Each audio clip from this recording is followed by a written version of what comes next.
After waking up in our new guild's headquarters, we set out to Nottingham.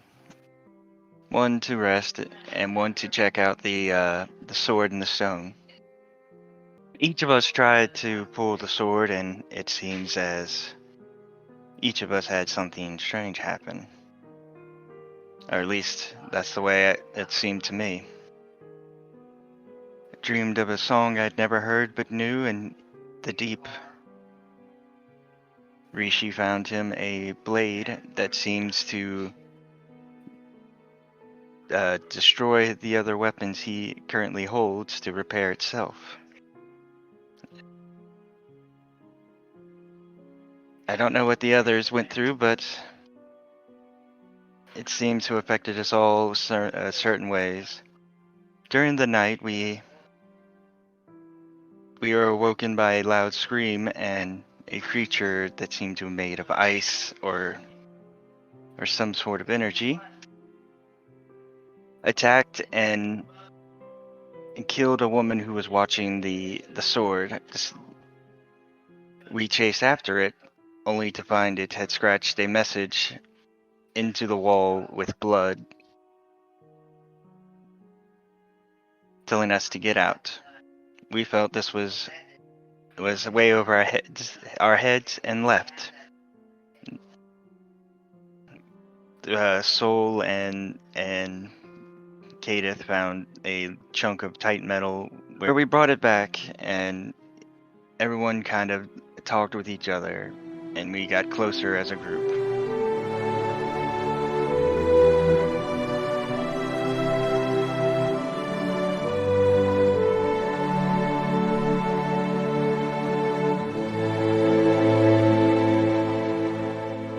Alrighty, hi everybody, I'm Corey, I'm the Dungeon Master of Opportunity Roll. I'm here with the group. Say hi everybody. Hello, everybody. Hello. Hi. Let's go ahead and start introductions. Let's start with Alex. Okay. Buttons. Hi, I'm Alex, and I am playing Rook, your pointy-eared half-orc paladin. Officially a paladin now. Dust. Hello, I am Dust, and I will be playing Soul, the Triton Tempest Cleric. Max. Hello, everybody. I'm Max, and today I'll be playing Kadath, your Great Old Ones Warlock. Jace. I almost called you Rishii. I mean, that's either want to work. Hi, I'm Jace, as kind of stated. I'll be playing Rishii, the Air Genasi Bard. Chris. Hi, I'm Chris, and I'll be playing Dr. Aelo K, the Grove Tender Keeper. And last but not least, Lily. Hi, I'm Lily. I'm going to be playing Aria, the Divine Soul Sorcerer. All right. So, it is the 13th of Tulpum. Tulpum is late summer, so we're getting close to that fall time.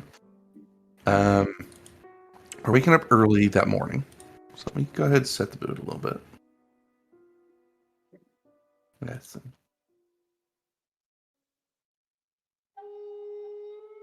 Nope, that's not it.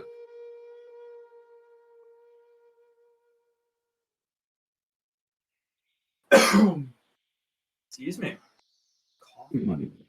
You are excused.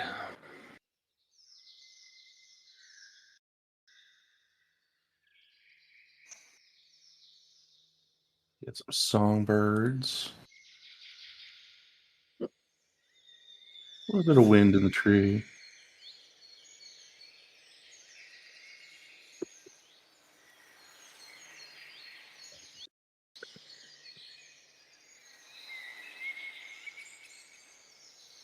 Do a little bit of yearning music.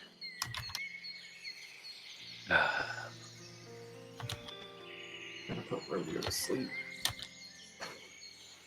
Yeah, No, this it is some won't. ASMR stuff. I'm not gonna fall asleep. You'll have to grab some coffee on the break. Well, just so everybody knows, while Corey set this up, the once a year Dungeons and Dragons convention near my home happened this week, Gary Con, and it was a blast. Anybody in the chat who might be watching, thanks for hopping by. Thanks for everything. It was a blast to see everybody this week. Yeah, I was gonna say, is that why your voice is so sexy today? My voice gets sexy when I sleep, or I don't Yeah, sleep that'll for happen. days on end. Yeah. Oh. So, we're definitely going to make it to Whiterun today. We don't have to roll any more travel dice. White We Gate. rolled. White Gate. Whitegate. Yeah, Whitegate. You said Whiterun. Oh, Whiterun. Really? Somebody's been playing That's Skyrim. not even I was my gonna say, place. I know what White game you're Gate. playing. So you've we're been playing a definitely- little bit of Skyrim? I might have. Okay, so we're definitely going to make it to White Gate today. We rolled an 11 last time for the travel die, so we don't need to roll that again. But we do need to deal with a situation, right? We've got that Titan metal just kind of sitting on the table. It's about 100 pounds of the metal. And, I mean, it's relatively worth some gold. So, you know, once everybody kind of wakes up, it's kind of like that giant elephant in the room. Because I don't think we told people we brought it in. Mm-mm. No, I think everybody was asleep at that point, so it kind of made sense, you know, just to kind of wait.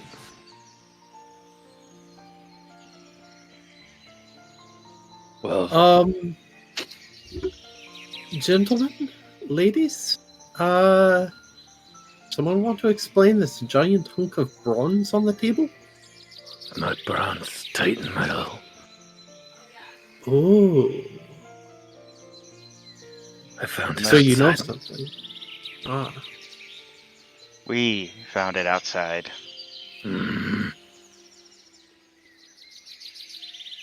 Either way, I have plans for it. But I think we should get it somewhere or hide it somewhere.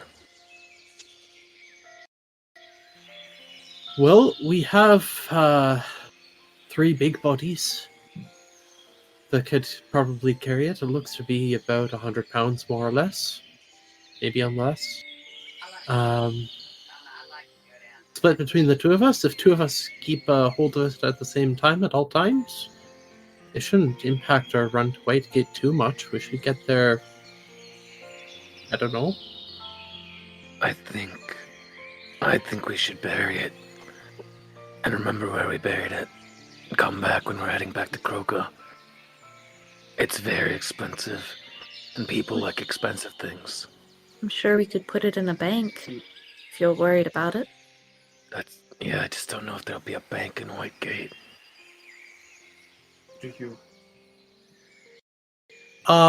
Would I be able to recall if Whitegate is a big enough city to either have a gate or even a craftsman's quarter that would be worth selling it to?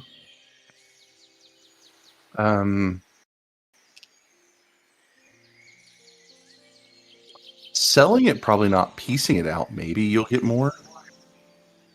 A lot of the time, Titan metal is mostly used in material for magical weaponry items, things like that. Chunk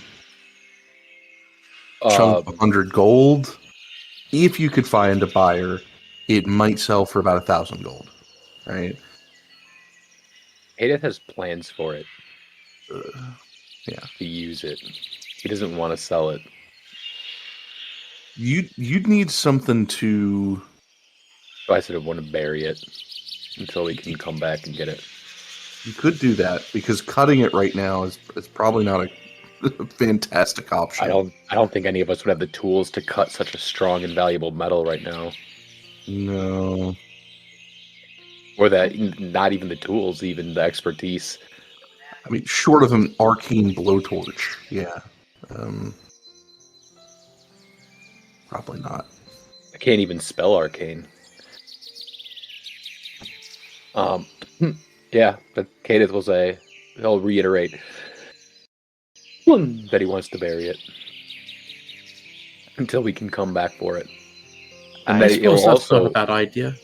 he'll also look to it. I have plans for it too. It holds magic incredibly easy. I agree with Cade. It seems like a better option than carrying it to Whitegate.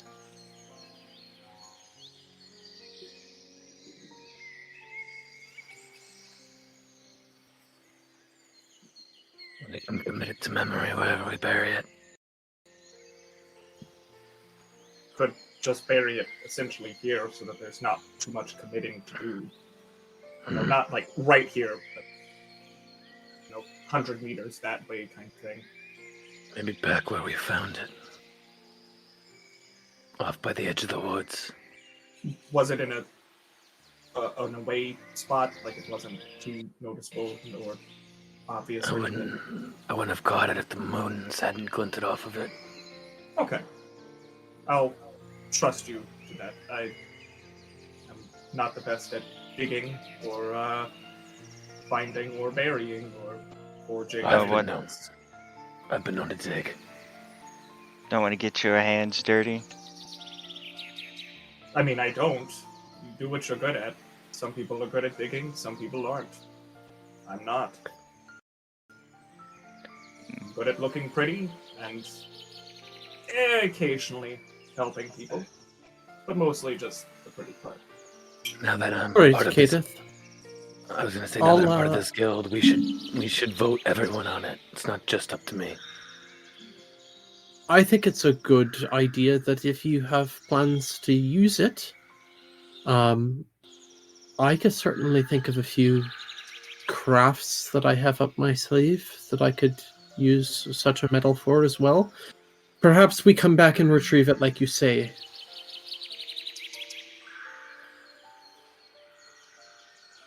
Thank you for the follow.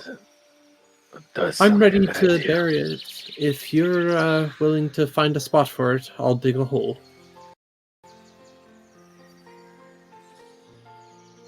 Anybody else have any thoughts? Yeah, really quick, I have a thought that all of our Twitch videos are frozen on Twitch right now. Oh no. I wonder where that is. Hold on. There we are. There we are. Yep. Hey! There we go. Whoa, Hello, so everyone. pointed Sorry out, about it's the fine. technical hiccup. It freaks out sometimes. Yeah. This isn't related to the metal, but when we get to Whitegate, I could probably go to pick up some fabric and other materials of that sort. And if anyone needs anything made, I can do that for you. So if anyone needs a cloak or some pants or something, I can get that together pretty well.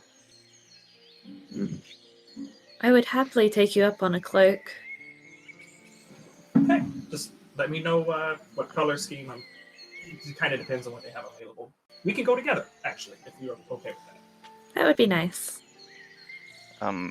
Can I ask how many days it's been since we had that first fight with the creatures, the fire creatures? Fire creatures. Oh man, it's probably been about a month at this point. Okay, 14 then I'm days. Yeah. I'm getting rid of my injury. Kadath, why don't you show me a good place that you think we should bury the Titan metal? I can do that. I'll unsheath a dagger, leave the rest of my stuff in the hut, and follow Kadath into the woods with my dagger. Basically back to where we found it from. And a little bit off from there, just so it's not too obvious. And you said it was about long sword, shield sized. Yeah, Length of a roughly. long sword, width of a shield. Yeah. So, how thick would you say it is? Like 100 pounds, probably about half inch. I'd say 3/4. probably a full inch. Oh, so it's a lighter metal. Yeah. Light It's- and very strong. Yeah. It is like the go-to want metal for practically everything. The equivalent of like an aluminum, like very light but incredibly strong. Probably more titanium. Yeah, more like Oh, titanium. it is Titan. Yeah, Yeah. Or Titan's already in it. Yeah. Yeah. Kadath will find a nice spot. Start digging out with Professor Aelo. All right. If this is the spot, then how will you need to mark it, or will you be able to commit it to memory? Ori, would I be able to commit this to memory pretty well? Pretty easy. Let's just roll a straight intelligence check. It shouldn't be that high of a difficulty, but let's just see. Survival, would that work too? It's just kind of like tracking it. Yeah, we can do that. Ooh. Nice. Yeah, you know exactly where it's at. No question. I don't think I need to mark it down. Underneath the tree with the 3 forks upwards. Sure Good you choice. wrote that, Romeo. I'm sure you picked the spot on purpose. But I'm gonna head back towards the hut. Are you doing okay, Kadath?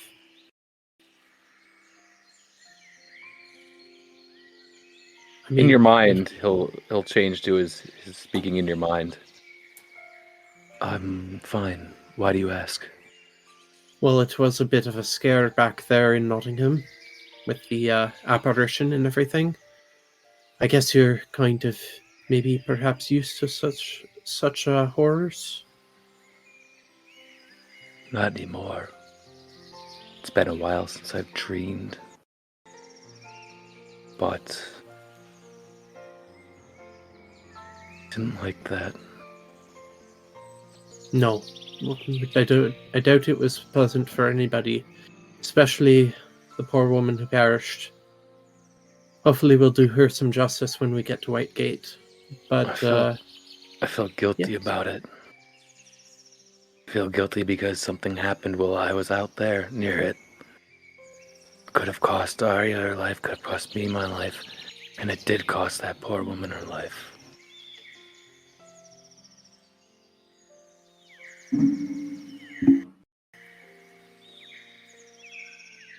Kadath, I'm not sure what to say, but the important thing is that we got out of their life. The poor woman who was doing her job, well, she was doing just that, her job, and all jobs come with risk. Not all deservedly, but I think she must have knew there was something to do with that stone that night when she saw Rishii pull out the blade. Strange things just tend to happen when I'm around. You and me both. Switching to his external voice. A real shame, isn't it?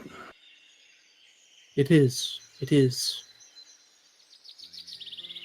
I'll start crunching through the branches and then like kicking the branches over themselves so it doesn't look like they've been crunched because I can't avoid it. I'm too heavy. But I'll make sure Kadath is close behind so that I can give him a hand through the brush. He's fine, but he appreciates it nonetheless. Oh, guys, we've frozen. Chat, can you guys hear us? No, I'm getting a buffering in. Yeah. Is Twitch? Oh, I just refreshed Twitch, and now it's buffering again. On here, it says the broadcast you were watching has ended. Well, Is Twitch down? I don't know. It might be our internet because we're like the screen from Corey is frozen in Discord as well. Yeah. Let me, I don't know what this will do, but Restart it. gonna have to. Yeah.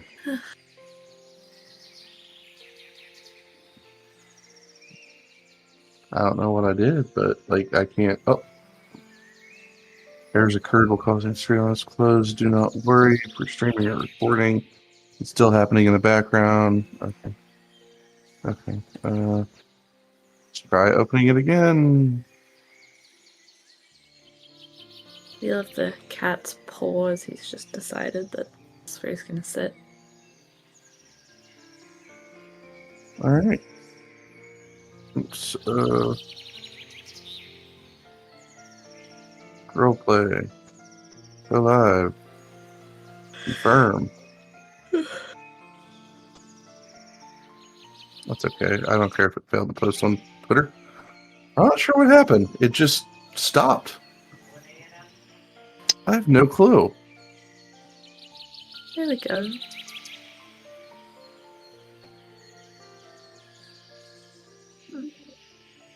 And we're back in the pit. Sorry about that. I should probably start back probably a few lines ago. I don't know when it decided to cut out. Sorry, everybody. Let's let some Um, people stream back in first. Yeah, probably a good The idea. live watchers to filter We'll themselves probably back. want to clap sync this for the listeners and Craig.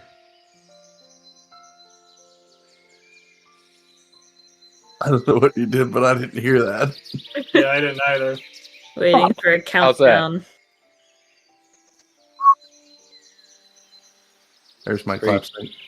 3, Three, 2, two, 1. one. Good enough.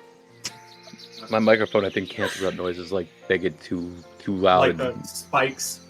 Yeah. Sorry about that, everybody. Every once in a while, we just we have issues with Twitch. Not sure if that's common, but I'll look to get it fixed. Could just be our internet, though. My internet has been giving me crap. I've had to call in like 6 times. Okay, let's go ahead and head back to that scene. So Aelo was just checking in on Kadath, mentioning the ugliness that took place in Nottingham. And Kadath was expressing a little bit of guilt at what happened, because strange things follow him around, and this time it happened near him and cost people their lives. And could have cost others their lives. And then they made their way back to their group. Pretty good. The dirty Pretty good. work is done, everybody. We should be able to recover the Titan metal the next time we're through. So we're ready to continue on to Whitegate? I am. I am as well. Let's go. Oh, yes. Absolutely. Yes. Let's do that. Okay. So after a bit of time, you guys will probably spend maybe another evening or so. By the time it's getting, I'd say, say 6, 7 p.m., you guys will make your way around the bend of this small kind of stone wall that they got kind of just on the outskirts of town. And you're going to crest over, and you're going to see this large white, like almost a cobblestone wall. It's been painted. It goes all the way around this village. It is old, most definitely. It's seen its time. It's worn from the rain, but you can tell that it's mostly been repainted. The town itself inside is probably about as old as pretty much everything inside of it. On the outside of it, sorry. Worn, but well taken care of. Multiple buildings. Lots of homes. A lot of people that deal with farming. This is first and foremost a farming town. You'll notice that the crops, the land, and everything like that, they come into the town. They sleep in the walls, and then the next morning, it's almost as if they commute to the land that they own. There's some history here, apparently. You will find yourselves at the front main gate of White Gate, and just kind of looking around the town. What would you guys like to do first? What time is it? 6 or 7 p.m. Oh, it looks like we have entry. Doesn't look like we have to like pay to enter. Like we can just get into the city. Yep. Little to no issues. Okay. Yeah, no, this it's more like a small village, so they don't really have that kind of system. Okay. First things first, I want to see if I can go find a blacksmith, and then we can go fabric shopping. See if there's like a Joann's or a Michael's or something. Sure. But you can't get fabric at Michael's. No, you Medieval can't. Michaels, you can. Medieval God, Michael's what a you can. Poser am I? I don't know where craft supplies. I live in Should craft we- supply stores, man. Should we split up so y'all can do y'all shopping and the others can get a room? That might be a good idea. Sure, I have no objections.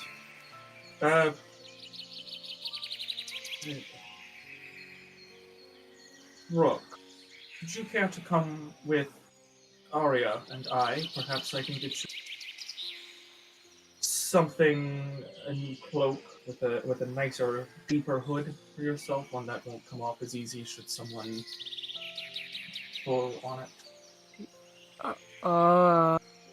I will be honest, this is pretty much the same clothes I've had for years. Then you I should don't definitely come know. with And it's us. time for an upgrade. It is time for an Oh. upgrade, then, isn't it? Okay. I don't do fashion. It's not my thing. Well, I think we can do the I- fashion for you. I think we can handle that. Okay. I'm sure once Rishii is done with you, Rook, you'll be completely unrecognizable. In a good way. Or a bad Okay. way, if you want it to be a good way. You know what? I could use the distraction. Sure, why not? And Oh. I'll make sure to get a room for you, Aria and Rook, separate, like before. Yes. Appreciate it. So me, Aelo, and Cade will get the rooms, and y'all three will go shopping. Mhm. And we will have a big, strong protector in case something goes down. And you will have you in case something goes down. Why do I feel like that was an insult? Didn't mean it to be honest. It's just sometimes the the words don't come to me when I need them to.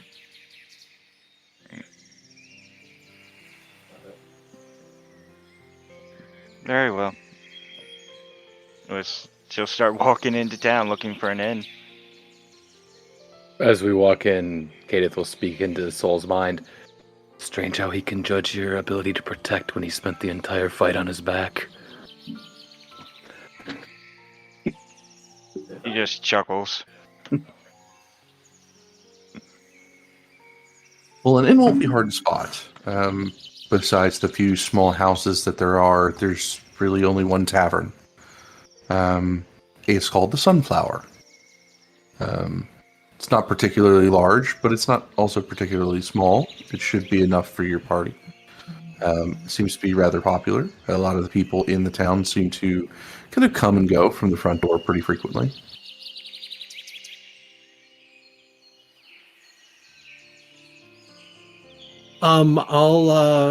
I'll approach the barkeep and I guess it's probably more polite to order a drink first. So I'll order a round for the three of us. And then what are the prices for your rooms, good sir? Or madam? I don't know. So, There'll be a gentleman kind of brown hair pulled back, human, long, kind of fluffy beard. Probably somewhere in his 40s, maybe early.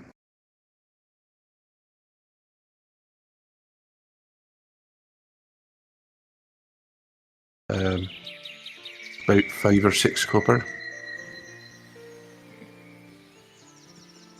All right. I'll toss 2 silver pieces.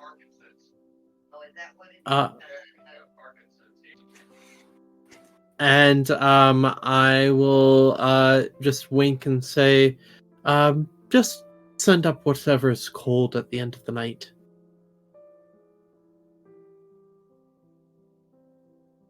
Sure. So that's enough for. I'll make it clear that that's enough for 3 rooms. And then I'll ask, does Whitegate have any kind of courier service to Graydon? Yeah, we've got a courier that makes their way out there probably every 3rd to 4th day. Or at least makes a trek down south to meet up with another courier to pass on the mail. Why do you ask? There was an incident at Nottingham involving the sword that Graydon will want to know about as soon as possible. I have the report here. Do you have the name of the gent who does the bi-weekly run? He's not going to be able to make it here until later in the evening, but you can leave it with me. I can pass it on to him. All right. I'll grab out a large piece of parchment and some string, and I'll tie up the little book that Aelo took from Isna, probably about this size, I imagine. And he'll just pass it over the counter. Yeah, he'll pull out this kind of wooden or kind of like wicker almost basket, and he'll set that in there. There's probably about 3 or 4 other letters, and he'll just kind of slide that back under the bar. I'll take care of that for you. Is there anything else?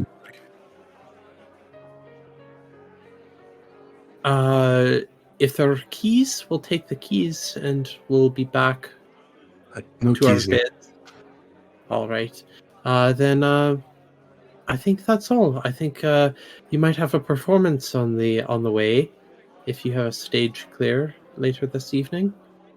We might. I might have to check. But yeah, we might. Either way, I'm sure they'd be happy to share the stage, swapping off songs or whatever. I don't know much about performers, but there's a chance. I will say this. I'd wait to not... well, I wouldn't wait. I wouldn't stay outside of town, outside of the gate, past dark. It's just a Why? thing. Why? Well, the gate was constructed during the Great Goblin Wars. So there are roaming bands of goblins that still kind of make their way around here. And typically they're tribal. They're feral, best way to explain it. So they'll attack on sight. I wouldn't say that you wouldn't be able to take care of them, but best not find trouble where you don't need it. Good advice. Thank you kindly. Aye. If you see a hooded figure, a sorceress, no problems with us there, and a blue fellow, they're with us. Alright, so I've seen 3 blue fellas today. Also, I'm not a fella, so No, of course. Well, that is true. Another blue fella who is accompanied by a hooded figure, almost definitely, and a sorceress who plays the flute, probably inquiring for your performance performance space that you mentioned earlier. They're with us. They'll probably mention me by my height. You know what? It sounds great. I'm just going to do what I always do. Trust the people in town. Normally don't have a problem.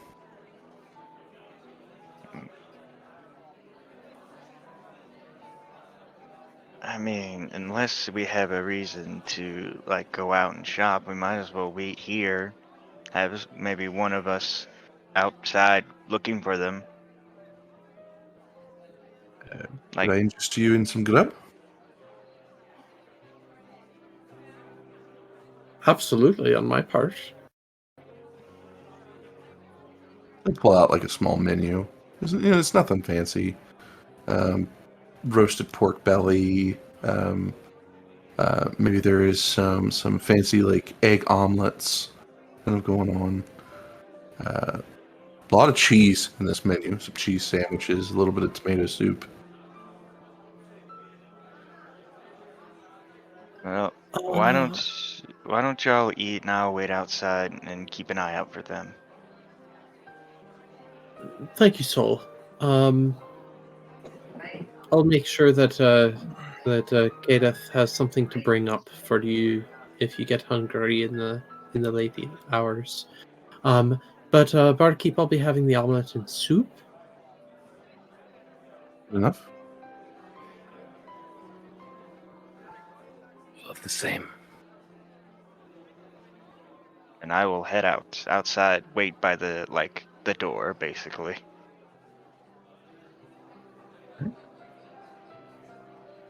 Let's head over with the others.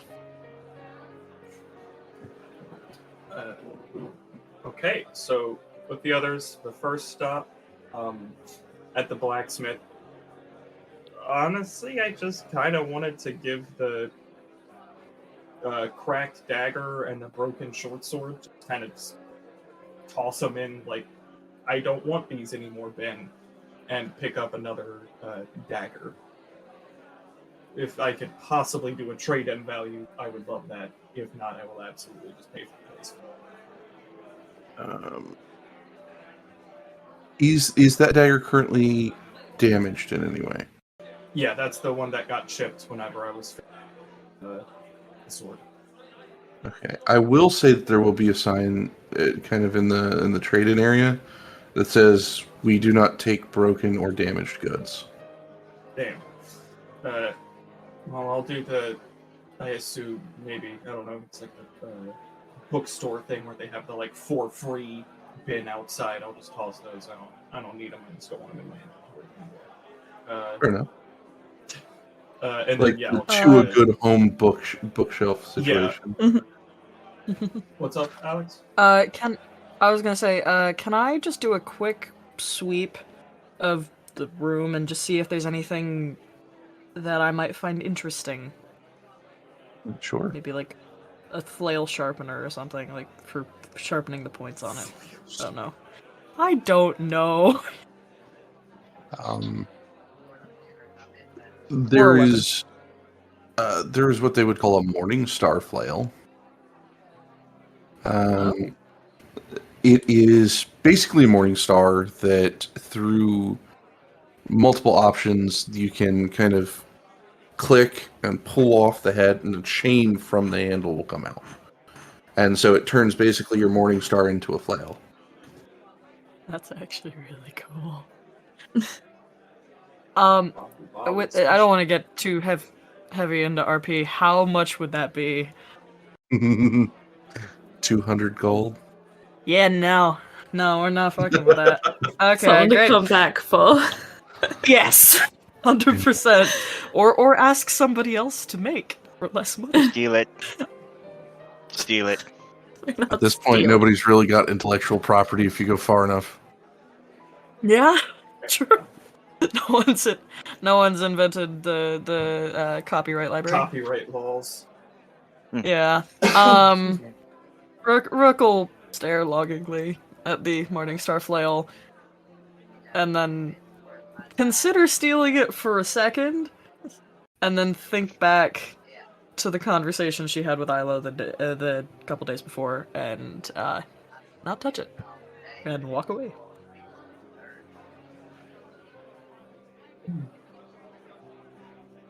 All right. And then next up would be hopefully like a, I don't know the Fabric. actual medieval term for it, but yeah, like a fabric store. Oh yeah, they got plenty of fabrics. Now, it really depends on how much you want to spend. Is the kind of fabric that you're going to get, right? So for a few copper, you get some pretty sturdy stuff. We're talking farmhand clothing, stuff like that. You start getting into the 6-7 copper. You're looking into not really fine clothes, but more along. You get more color, right? You definitely get some brighter shades of things. The weave is a little bit better. Then you start getting into the gold, and you're looking into finer clothing. And those per yard are probably anywhere between 10, 20 gold per yard. Okay. I chase know nothing actually. Surprisingly, I am not the person that clothes. I know a yard is not even enough to like one article of clothing. Alex, for 3 people to get Yeah. a cloak, that's what, like 10 yards, I'd imagine. No. That's oh too total? much. Yeah. Yes. It Yes, depends on the 3 size of people. cloak. And it depends on the width of fabric, but I mean, Hi, resident person who makes clothes. I've made cloaks with like 2 or 3. So maybe 10 yards for everybody? That's what. But- Okay, I was saying for like the Yeah. 3 of us, and then I also wanted to buy some extra to make stuff to sell later. Yeah. Like a. Okay. Yeah. Um. 10 yards So- is probably safe to make cloaks and other stuff. Okay. In that case, actually, I'd buy that mid-range since you said it was like 7 copper would get you 4 color. I can. So that's spend- per yard. Yeah, I have 8 Eh. silver. So if I spend 8 silver at 7 copper, you know what I mean? Like that's still 10. So- Basically, I could get 10 yards of mid-size fabric, basically, or mid-quality fabric. So for 7 silver you get 10 how many yards. yards? It would be 10, so I can do. Oops. So yeah, he'll ask for 7 copper. No. So that's seven copper per yard. 10 of them. That's 70. So yes, 7 silver. Okay, 7 silver. I'll toss in 8 just total. Mostly that way I don't have one random silver hanging out in my inventory. Yeah. That will bother me personally. And we'll say, hold on, I'm just gonna guess at everyone's color scheme here. I'm gonna give Rook some like forest, almost shamrock green with a little bit of silver. I'm gonna give Aria yellow and white, and Rishii, as always, is purple and gold. So that is at least the colors that I got. I don't know if that's Rook's Rook- color scheme. That's what I'm just vibing. She's a little more teal. Well, peacocky. Okay. So- Oh, what's up, Gord? Sorry. While you're doing that, actually, during this whole transaction, there's going to be another person that enters, and this. I wouldn't say this shop is busy, but it's mostly Dad at the time that you're there, besides one other person. They're going to step in with bright white hair, besides the bangs, which are going to be black. She is elven, fair skin, and her dress is going to be solid black. And she is going to kind of peruse, the 100, not really 100 gold, but you're looking at, she's looking at fabric that's like 10 gold per yard.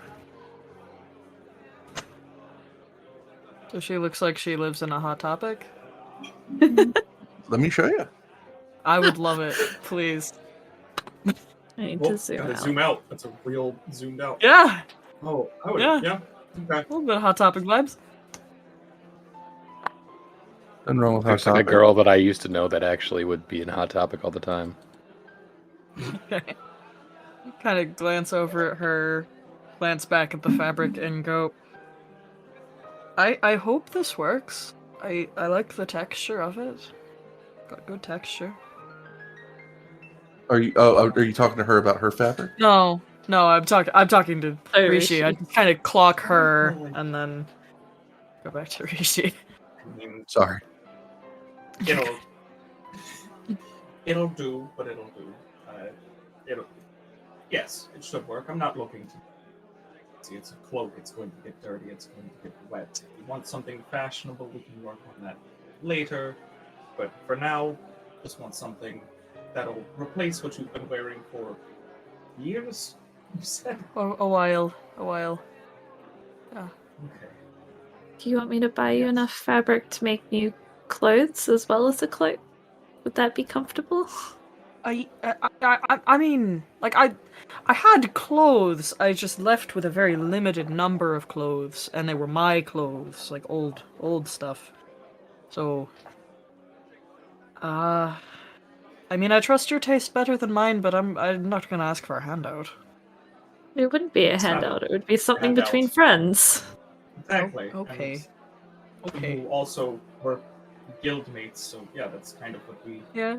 do for each other. We use our talents to help you. So that's fair. Aria, you can if you want to, or I can buy some stuff to make some clothes for everyone. I've got more money. It's, it's. I've got money I'll go too.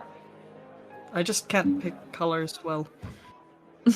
I'm gonna go look for like teal woven fabrics rather than wefted. So it'll be right next to this lady because it goes kind of black into blue, teal. Like it pulls the rainbow from black from the right to the left side. So she will very excitedly, in her usual up-tempo walk, go right up next to this lady and go, "Sorry, just gotta get it right in here," and look at the woven teal fabrics. She'll move over happily. No problem. How much am I looking at? With the teals, you're looking at like royal colors. So, 20 gold a yard. Ouch. And that's the cheap one. Alright, so Aria's gonna be a little disheartened looking at the price of that and then look to see if there's a cheaper, like not dyed woven fabric. You can be in grey like Aria. I'm wearing definitely brown is. at the moment. No. Problem with the fabric? I just forgot how expensive fabrics can be. That is very true. Yes. Do you enjoy this? I'm not much of a sewer myself. I can do embroidery, but I've got a friend who's better at sewing than I. She'll kind of like faintly touch the color that you were looking. But this is the color you were after. Oh, yes, I was looking at making or getting clothes made for one of my friends. She likes teal.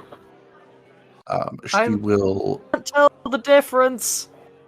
She'll take that color and pick out like almost like a solid like dark black. And she'll head over to the counter, and she'll just drop a coin purse. She will have them cut, I think, 7 yards of each. She'll hand you the yardage that you wanted of the teal, and she will kind of take the yardage that she had. She'll say a few arcane words, some arcane scriptures, and she's going to toss it up and clap her hands. And you'll see the fabric kind of disappear above her, and a new kind of dress just form over her. And it's going to have like these puffy kind of like black shoulders with like a low cut that kind of show off her like upper shoulder section. And it's going to kind of flow, and it comes in ruffles all the way down. Think Dark Princess. Okay. She'll kind of give a twirl, look in the mirror, be happy with it. Have a lovely day. And she'll head outside. Oh. Well, she's heading that way. You can stop her if you like. I don't think Aria would stop her. She just wants. I don't know. Rook would. Rook would Okay. stop her. Yeah, Aria would. I'm sorry. Hello. Thank you. Hello, and you're welcome. Life is too short not to wear the things that you like. That's very kind of you. I'm sorry. I hate to. I realize it's not a debt, but I hate to create a debt and then not know your name, darling. Oh, no debt. But you can call me Rebecca. Rebecca. It's a lovely name. Rebecca Malewitch. Still a lovely name. Thank you. Rook. Rook. She'll hold out her hand. Pleasure. She'll kind of do that kind of like hand curtsy kind of situation. Rook will nod. You staying in town? I'm sorry. I'm not good at conversation. That's fine. But your dress Yeah, is lovely. I plan on being here for an evening or so. Then I have to head back north. I'm heading to Croker. Big event going on and all. Oh, really? Forgive me. I'm not familiar with Croca. I mean, we've been there, but what's the event? Oh, winter's coming, so of course they're having the huge gift-giving festival. Snow's coming. It's going to be white, beautiful, you know, all that. So I'm coming to bring a little drap. She kind of picks up the black skirt a little bit, does a little light curtsy. I see. I might have to stop by on our way back up. We're actually coming from Croca. Sure. Yeah. I'll probably be there. Not sure how long I will be. I know I'll be there for the celebration. Past that, I don't know. It's alright. I'll just hope I run into you. You as well. I hope it's not rude to ask, but you seem No. much of the adventuring type. Are you perhaps a guildie, as they call them? She kind of glances at the rest like, do I answer that? Nodding yes. her, yes. Yeah. Yes, we're part of the... Oh, Jesus, why am I forgetting what we are? Help. Twilight's chosen. Thank you. Twilight... I was hoping someone else would, but yeah, Twilight's chosen. I said we were from Croca, didn't I? So there's a surprise moment on her face, whether good or bad. Totally. Oh, I see. One of them. That's wonderful. I'll tell you what. If by any chance, while you're out there doing your thing and your new clothing gets destroyed or damaged or anything, we can go shopping. I would love nothing more. Can I roll insight on that? Sure. Great. on the shopping part? No, Or- on the her reaction. Oh, that's wonderful. Okay. Yeah. 20. Let me roll for her. Okay. 19.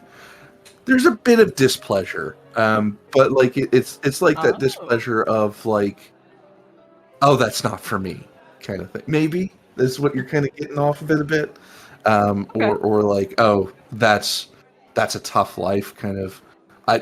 She doesn't quite understand why anybody would want to do that. Okay. But she's Cool. polite about it. Sure. But it's not like she has beef with the Twilight's Chosen. No, I mean, not that you could tell. No. Okay. Cool. Rook's just gonna keep up the charm. Well, I wouldn't want to hold you on your journey back north, so I'll hope to see you around, Rebecca. You as well. Rook? Rook. Like the dragon chess piece, yes. Wonderful. She'll do again another curtsy, and then she'll ching, head out the door. As soon as she's left, Aria's just gonna be like, she was pretty. She was so pretty! I don't know how you were able to talk to her. I was too struck by the essential motion and do the motions that Rebecca had done to make the dress. I mean, yeah, it was rather striking. I don't mean to brag, and I really hope this isn't taken as a brag. I have a lot of experience talking to women who are a lot prettier than me. Case in point. She'll nod to you. Regardless, that was cool. It was certainly kind. That does actually remind me I should probably buy some actual profit, not just fun. Rishii will go and I'm going to go buy 5 gold of mid-quality fabric. Yeah. Actually, I can do something. Shopping days are a lot of math. I'm just trying to keep them that's- entertaining. I'll do the math and I'll put it on my sheet. And then we can go to the next scene while I do math and stare blankly as I multiply things by 7. Sounds good. Let me step back a bit. That way you guys can see my mannerisms. I'm trying to sit up straight, but I'm like really cold, so I keep like hunching into my blanket. You said 5 gold worth, Jace? I have 14, so I could spend whatever would make it easy round for my brain. Well, ADV's kicking my ass today. It would be You get 100 about- yards you- would be 7 gold. So I could do 50. Can you carry that? No. All right. Y'all know how much So- a yard of fabric weighs? So a bolt of fabric is usually about 10 yards. So you're buying 10 bolts of fabric.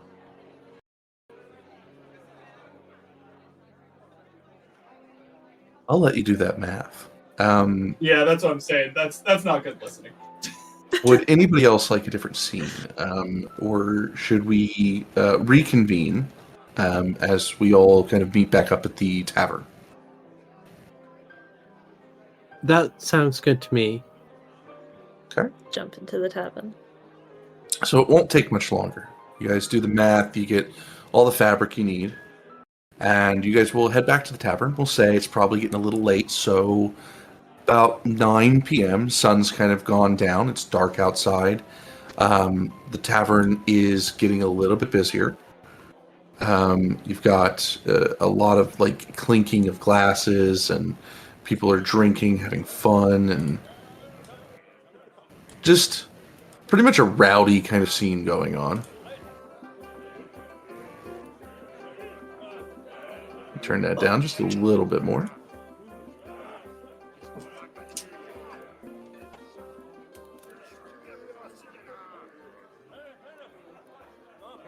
There we go.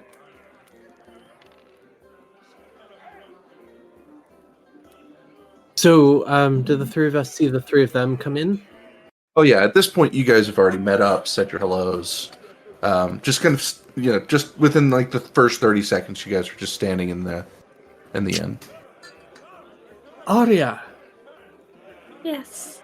I spoke to the innkeeper about a possible performance tonight.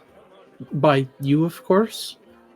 Wonderful. Yeah, I wasn't able to get your name on any kind of list, and he wasn't able to promise any time slot. But if you talk to him now, they might be able to squeeze you in.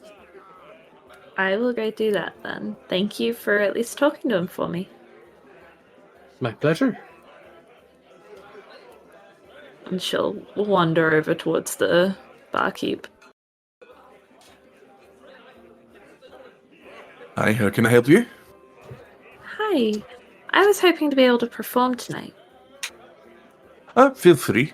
We've got a gentleman up there right now, but whenever he's done, you might be able to take the stage. I did make a deal with him previously, so you might need to work something with him. I'm already going to apologize. I'm sorry. That's okay. What's the deal you made with him? Oh, that he could perform tonight, and whatever he makes is his, plus the room. Fabulous. So I'll go speak with him. Thank you for at least allowing me the chance. Of course. You'll, like you said, you'll have to, as much as I'd love to say you can have as much airtime as possible, you'll have to bring it up with him a bit. So. Kadath will walk along as a show of muscle in case she needs it. That's a great look. So I'm just gonna go. I'm assuming he is in the middle of performing. Yes. So he is skinny. Not skinny. He's thinner. He is probably about a half elf. He's got a decent sized, kind of like small little goatee going on, kind of to a point. His beard is somewhat trimmed and to a point to each side. He's got kind of that Buccaneers cap going on with a large feather in the back. Kind of brown clothing with like a red shirt with like a large lip on the outside where like the what are they called, the collars are just kind of like pepped out, and kind of like gear to his side, but a lot of it looks kind of new-ish. But yeah, so he'll finish playing, the lute will kind of set down. Yes, and I shall be back soon. And he'll give like a quick flurl, take the hat, he'll kind of dip, and Aria will clap for her fellow performer. Once he comes off of the stage, Aria will approach us. Excuse me, may I speak with you? oh yes, of course. And he'll kind of flip, and he'll have like this little quill in his hand, and he'll flip again, and he'll pull like this sheet of paper and just sign it, and he'll like hand it over to you. Here you go, darling. Thank you. But actually, I was coming to speak with you in regards to possibly sharing the stage tonight. Oh, of course. You know what? It doesn't even matter if you know instruments. This is a tambourine. He'll kind of smack it. If you just do this, you can be part of the act as well. And he'll hand it over to you. I very much appreciate your enthusiasm and your willingness to allow someone you believe to be inept to join you. However, I do have my own act, and I was wondering if you would be willing to make a deal with me so that we can swap on and off being on stage, or if you would like, we can perform together. I would appreciate being treated with a little more respect, though. Kadath will nod from behind Aria. He pays Kadath no mind. Yes. So, all right. So he's promised 2 people to perform here tonight. No, he hasn't promised me anything. It was just your deal. He said that if I wanted to perform, that I would have to come and speak with you and make another.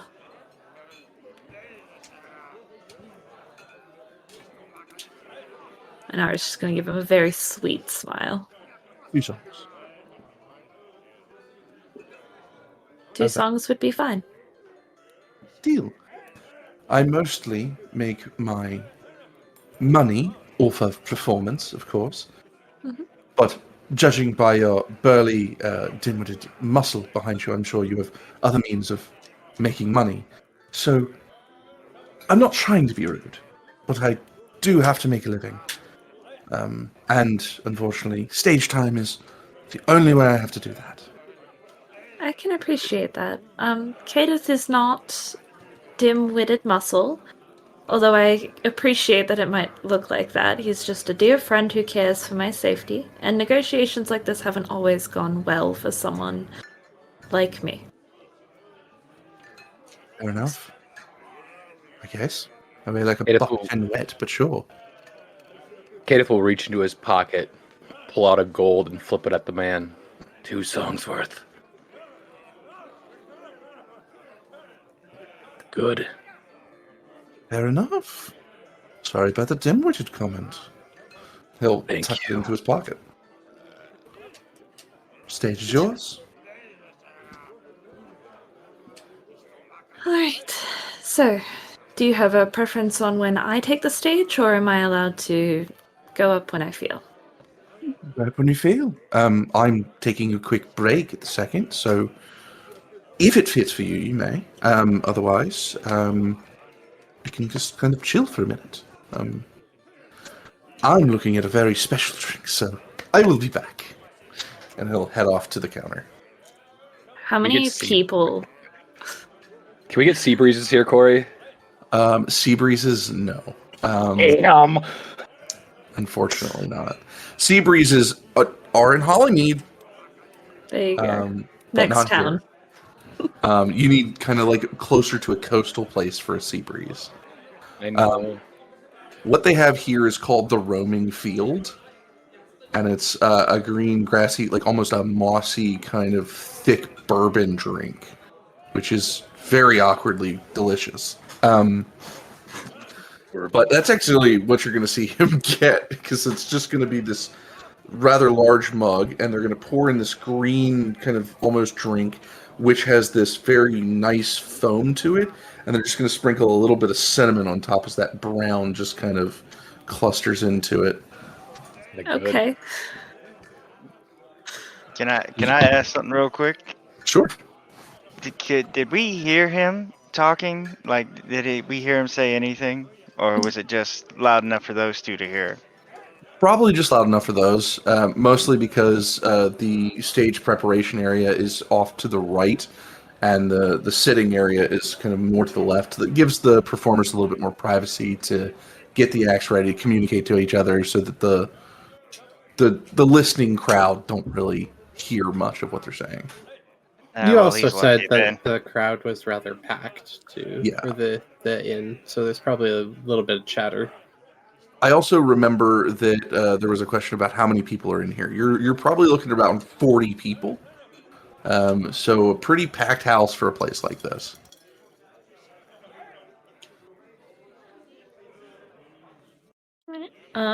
I think Aria's gonna take a moment and come back to the group. Sure. Well, as days go, I have met worse gentlemen. Oh, Not terribly unpleasant. Rishii, would you like to help me tell a story? There's a lot of people here. I'd like to give a good performance. Sure. Absolutely, I can. Am I the speaker in this case? Yes. Perfect. Just tell me what I need to say, and I will do my best to say it. Have I had any kind of chance to go and turn one of the stories from the old man's journal into a performance? You would have had time, but you're going to find that it's not really quite a story. I don't mind going into that if you want, but if you want to just focus on the performance, we can go after that after. I'm just trying to figure out what story I want to tell. Mhm. I have a story. I have a story of a mouse who escapes the house. We could do that one. That one sounds interesting. I will follow your is. lead. Sure. Keep it serious. Keep it kind of low. I'll tap my right heel, and that's when you go in with the rhythm. Sounds like a plan. One. By the way, I was looking up vomit. He was quiet. He can't. I was really like, let's just bone this guy when he goes up, and like silent. Can't cut the guy's mic. That sucks. Unless we're level 2, I was going to be like, if someone had silence, you could just like, cast silence on the dude and just watch him flounder. Damn. That would be so mean. As much as I, as a player, love that, Aria would not like that idea. By the way, while we're just like idling, Rishii is just kind of loosely working. Probably at this point it's more just since it's, I assume, pretty mindless putting the trim on the cloak. Kind of, I do technically know how to sew, and I know that mine works just up and down. But once we get up on stage, I'll do everything, and I will be working the cloak first. So hopefully, if I have to work. No, I think you're gonna have the time to be able to do it, and Okay. you should be okay. All right. I assume, I don't know how many I'll be able to get done tonight, but I'd like to get done. If not, where else is? It'll be Rook, then Aria, then I'll start making clothes.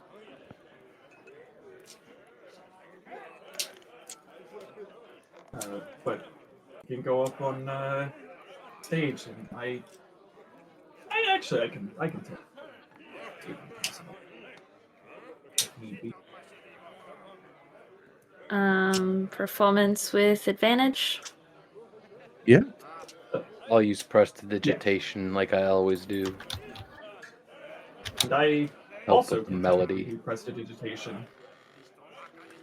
Are we using regular advantage again, or a +3? Regular advantage, Okay. but no flanking. Yeah, no flanking. Nice. Nice, 24. So yeah, solid performance. What is there? So you said it was about a mouse. It's a mouse. Yeah, it's a mouse escaping the house of a lion. It's about a little mouse who living his life under the nose of a lion who eventually kind of knows is there and starts trying to catch the mouse. And through the help of some of the lion's cubs, the mouse is able to escape to a fountain where he is able to unite with other mice and creatures. Okay. So yeah, let's see. Let's roll a d6, a d4, and a d2. Oop. D6, d4, and a d2. So we are going to get 5 silver, 3 copper, and 1 gold. Hey, that's Davidson. Lovely. Investment paid off. Kadath is on that grind hustle like culture now. Margins, they don't match. The margins are bad. Tip, sell. You gotta short it. Short it. Get out of Short here. it. Short the market. So I imagine we all go back to the table. Ariel split up the money that they've gotten between the 3 of them. Okay. I'm good.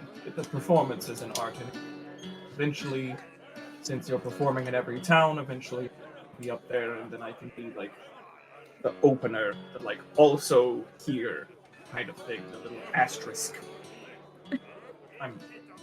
Thank you. Okay. So then she'll just split it in half and put half of it in front of Kadath. What would half be? That's a very good question. 5 copper, 3 silver, and a gold.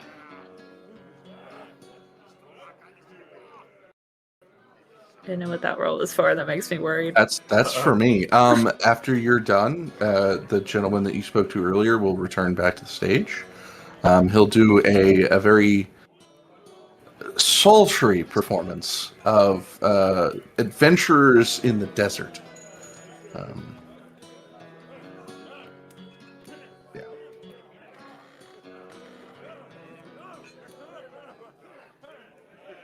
I liked your performance better than his.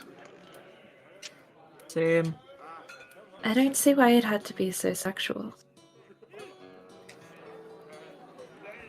Probably I mean, the compensating metaphor for is- something. See, that's the thing. Is almost every metaphor already about sex, so you have to kind of you don't need to add to it. Always already there and present. Adding it's just kind of a hat on a hat. Well, you will know this. He didn't write the song. He just performed it. I mean, So- I think it was just a matter of poor programming. I mean, he's talking in late high summer to a bunch of farmers about adventuring in a desert. I would think that he'd pick some cooler and winterier locale than a desert to frame his story or song. What race is he? Half elf. Kadath has a devious idea. All right. How much does one of those drinks cost? The specialty Yeah, drink, excellent. like 4 copper. Yeah. I'm gonna buy him one and have it sent over to him. Okay. I'm gonna just try to get him too drunk to where he can't perform anymore, so that we can have more time on stage. Well, he won't drink while he's on stage. He'll do 1, 2, 3 songs after another, and then eventually he will take another break. That's the I'll only tell him to time. make it strong then. Send it over to him. Yeah, so like he'll do 2, 3, 4, and you'll actually, if you're listening, you'll see that he does have a fan base. There are people who do know him. They refer to him as Chester the Grand. But he will eventually come down. He'll get that drink, and he'll kind of take a swig of it. I'm pretty sure alcohol is easy to taste, because I know going to a bar for me, I can taste if somebody's made my drink too strong. But he'll drink into it. He'll have fun with it. Kadath will give him a nod because he wanted to know that it was sent over. That's the thing, at least for me with alcohol, is that's how I know I'm starting to get drunk, is when I stop tasting the alcohol in my drink. I prefer it strong. If my drink doesn't taste like alcohol at the bar, I know they're shorting me. That's true. I mean, they do anyway. I order doubles, and so if mine didn't taste like strong alcohol, I'd be like, Bad alcohol, like gin. I do. Don't say gin's bad. How dare you? I love gin. It's my favorite liquor. So he's taking another break. Stage is free if you wish. Alright, Aria will go up and perform her second song. This time she's gonna go up alone. So But- she's... Sorry? Yo, you can still get prestidigitation. Yeah. You can get some light work and stuff. You do the lights, I'll do the music. So this time she's just gonna sit on the very edge of the stage and play a very soft, almost sad song. And the imagery is gonna be of a girl who follows a guy outside of her hometown, only for him to disappear and leave her completely alone. Okay. Question, Corey. What is the atmosphere of the bar? Is it lit by lanterns or Lanterns. torches? Much like the photo, a lot of like candles, torches, lanterns. As Kadath noticed it's a sad song, he will kind of snuff a couple of the torches with prestidigitation to set the mood for sadness. You know what? I think Chester's going to help too. He's going to use prestidigitation to, once those lights go out, kind of use like a floating star to the roof of the building. So it kind of creates like this almost gentle nightly feel to the room. It's a 22. Pretty damn good performance. Bonuses from prestidigitations. Well, so you're setting the atmosphere. She's doing the performance. So Yeah. there is a bit of a bonus, but it's not going to matter much to how she's performed. Plus, she decided she wanted to go on her own. Yeah. So she's doing this out of her own ability. Oh, okay. With a 22, you're going to do relatively good. Your song will pretty much feel as you wanted it to. You will feel that there is a sad dull to the night, especially after that song. You're managing the emotions of the room, basically. So after a really sad song like that, people are going to be very happy with the song, but you're going to notice like the excitement drop like a little bit. Yeah. Not necessarily because it was a bad performance. But noticing that, I forget his name, the other bard helped, she's going to be a little cheeky and extend her song and like take it from the very end where the girl is alone and make the song extremely upbeat from there and show this girl performing and gaining a larger audience over and over and over until she's this great big shining star, just like the one that he'd created. Same song? Or different song? This is like a... She's continuing the song. Second verse okay. different from the Let's first. do another performance then. Do I still get my well- advantage? I'll start lighting the room up a little bit again. Yeah, let's go ahead with advantage. Okay. I was gonna say while you're rolling that, if anybody's looking at Rook, you notice she teared up at that. Okay, 21. So yeah, the performance continues on good. With that upbeat, there's like a little like people are kind of pepping back from that sad, solemn song. The room gets a little bit more crowdy. You're gonna have more people kind of room in. By the time you're done, everything's situated. There's probably about 55 people in here. And you'll make 3. Another solidly 1 gold between coppers and everything like that. So Fabulous. Alright, and she's gonna hop off the stage and walk back. Okay. Like, I mean, quietly sit everybody's down. going to definitely be clapping. Chester as well. He doesn't seem to hold any ill. Just for me being cheeky and essentially playing an extra song. No, like he doesn't seem to mind. If anything, he like pulls up the glass that was given to him, and he's been kind of like sipping on. So, I mean, to be fair, you did help him out. Instead of leaving him on a sad note where he had to pick the crowd back up, you picked it up back for him. So that's good, at least. Aria was thinking about leaving it sad to ruin his night, and then she felt really bad at the end. I was like, okay, no. I can't leave the room like this. Yeah, so she's very quietly going to sit down. And have we ordered drinks for the table, or do we not have anything sitting down? I don't know. What have you guys done? I'll order some drinks. I think Aelo would we have ordered ordered a pitcher for maybe Saul and Rishii to enjoy. Okay. Rishii Well, is for extremely- everybody, but I think Saul and Rishii had come back to the table explicitly, and Rook. Sorry. So So Aria would pour herself a drink and just silently start drinking. Okay. So around this time, we're pushing somewhere around midnight. The last performance from Chester is actually going to be an ode, and he's going to shout that out at the end. This is to the forgotten heroes and our dead High King. And he'll basically just tell the tale that pretty much everybody knows.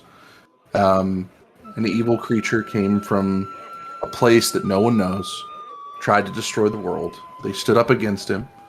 One of them had to sacrifice the High King, who ended up being a king eventually down the line, and they saved the world, as far as they know. But it also, and this is the sour point, it also opened the world up to monsters, demons, creatures that didn't exist being here now. That's pretty much just how he'll end the night. He'll head off the stage and also sit down. He'll have a couple of people come up to him, and he'll be speaking with them.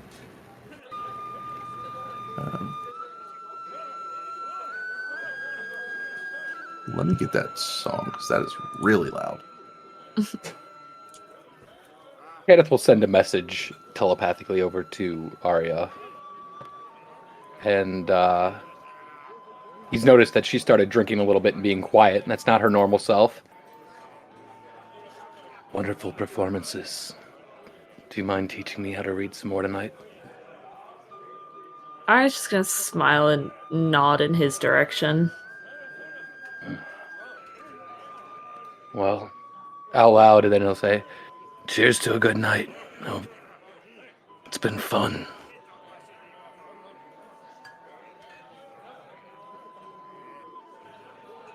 Been a lot more fun than some of our previous nights. That's for sure. Wonder if I'll get a response in a few days. Or if we'll hear anything back from Graydon. If they were going to send a response, wouldn't they send one here? And we're moving on, aren't we? Yes, I do believe we're moving on, dear, but I think I was expecting some kind of widespread response, an announcement of some kind that might reach all the cities in the kingdom. If something was terribly wrong, that was. That's probably a fair assumption. Aria's gonna get up and excuse herself and just say, I think I'm going to head to bed. Soul's going to get up as well. Oh, sorry. I was just going to say, here's your key. And he's going to give a key to Aria, and he's also going to give a key to Sol, because Sol was about to say something too. I'm going to be heading to bed as well, and she'll follow Aria up, and when they get up the stairs, she's gonna be, Aria, can I talk to you real quick? We'll just smile and go, of course. Just, you seem to know a lot of songs and music. Yes. Yeah. Mm. You kind of find the like you see her kind of like trying to think of what she's trying to say, what wants to say, and you remember the, well, I mean, the sword and the stone when we all tried to pull from it, right? I do. When I did it, I had I guess a vision, dream, something. I remember floating, but not in like the air, but hearing a song or a music, a tune that I had never heard before, but I knew it. Have you ever heard of anything like that? Do you remember the song? Would I? Yeah, vaguely, yeah. Like you're not trained in music, so it would be, it's explainable, Yeah. but you're not going to be able to do it justice. Of course. Yeah, she would explain it and and try to like whistle it, but it would not be good. Would the rough melody of it strike any kind of chord with Aria? No. She's gonna shake her head. I'm sorry, I haven't heard it. Majority of the things that I know is stuff that my dad taught me, so it's possible that it's just from somewhere somewhere that I haven't gotten stories from. I see. Uh, I figured as much. Thank you anyways, and she'll kind of like start to move, like she'll start to move away, like hurry stepped away. Good night, Soul. Good night. And Aria will head off to bed.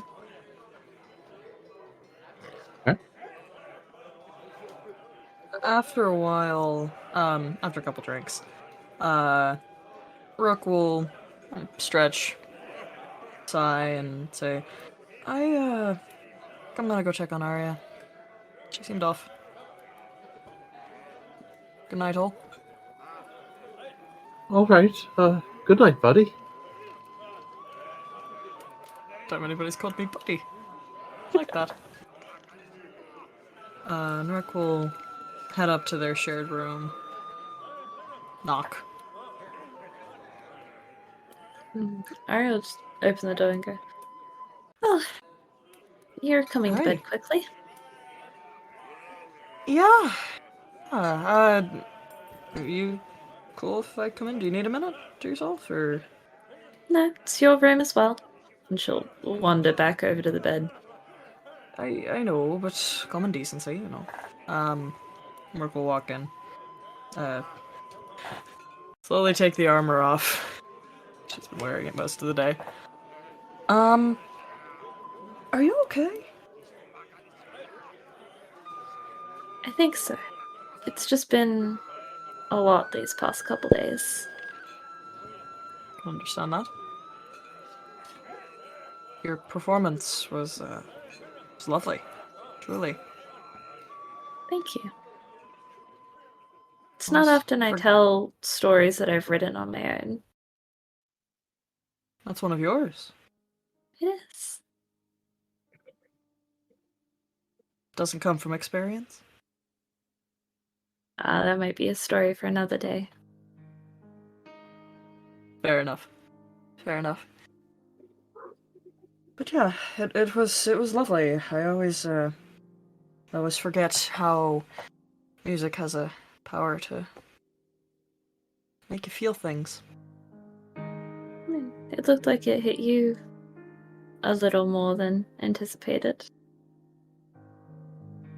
You could say that.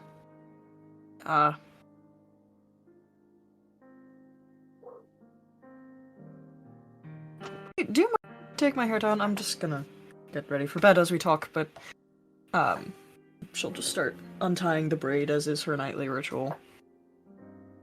Do you Kind want of a long me to story. put it up for you? Huh?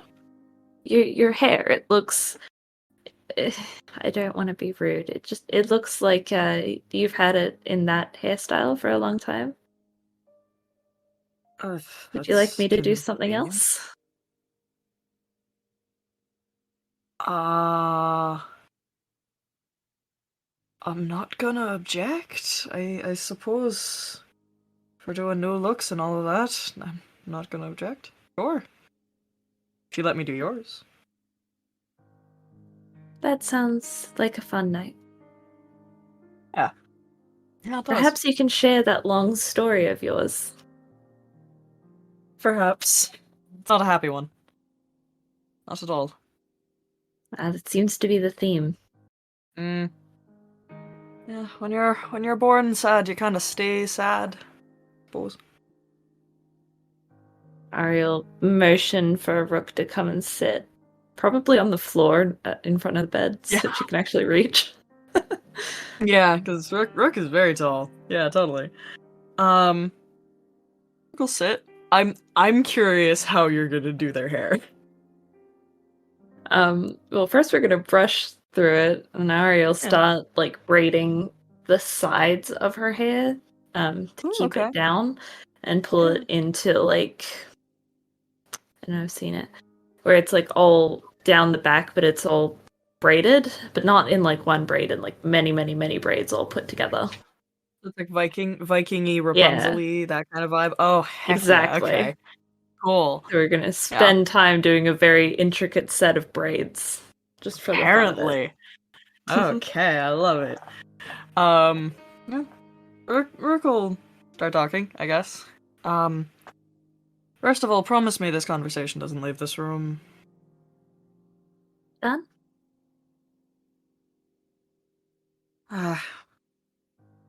Long story short, I had a friend who was a little more than a friend for a while.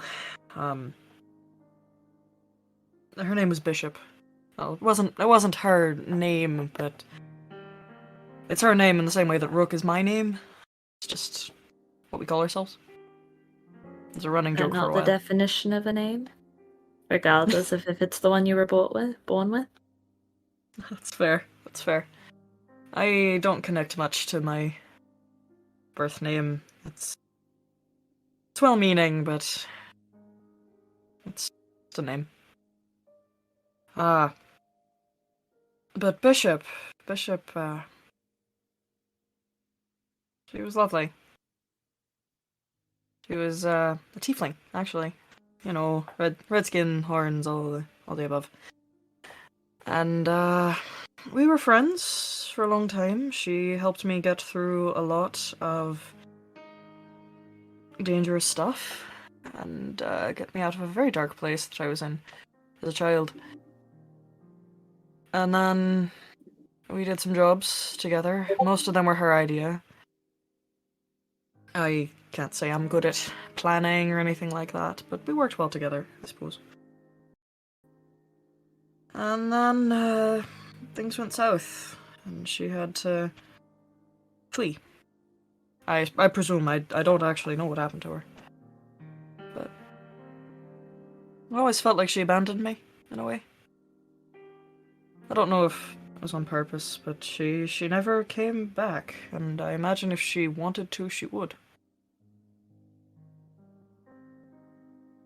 I don't know. Well, it appears that you're also hiding from something. Maybe she's doing the same. Maybe she doesn't feel safe. Maybe she wants to come back.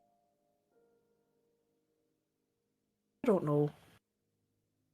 She was a flighty person to begin with. Always wanted to make the best out of whatever situation she was in, even if that meant doing some shady shit. So, I don't know. But I wouldn't call her my girlfriend. I don't think we were that close. But well, there was a relationship. In a way. In some ways. You see her actually blush at that. Anyway. Sorry. No, continue that thought. Oh no, it's in the past, and I'll be honest, I'm curious to ever see her again, but I don't know. I don't know what happened to her. I didn't get to exactly explore Noveska in the intervening 3.5 years now, I suppose. So you lived in Noveska? Born and raised. Well, spent the first bit of it in the forests, and then ended up in city proper. Yeah. What about you? Where are you from? I don't know if we've had this conversation. Now that I'm thinking about it. Yeah, I'm from Crystalbrook. Right. What's that like? It was nice. It's really small. It's just a little farming town. Everyone knows everyone. A lot of the people there, we all called each other family in some form. And a lot of them encouraged me to follow music. It's lovely of them. And you do have a talent for it. Seriously. Thank you. I know people tell you that all the time, I'm sure, but still. Thank you. I am excited to go back. It'll be the first time I've visited since I left. Well, I think you know most of why I left. Do you want to tell me why you did?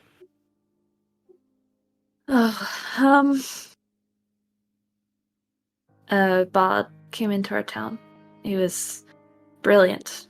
All of his performances were absolutely dazzling. One of those. Yes, it's very easy on the eyes as well. Yeah.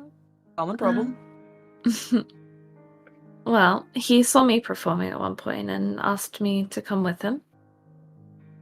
among other questions. So I left. I went with him. We went to Croker. We spent the night, if you get what I mean. I understand. And when I woke up, he was gone. I don't know where he You were went. singing. No note, nothing. Just a flower and a note on the table. So you were singing from experience then, weren't you? Perhaps.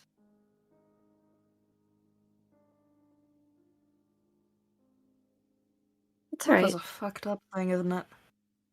It can be. For- But it gives Yeah. me my drive. I know what I want.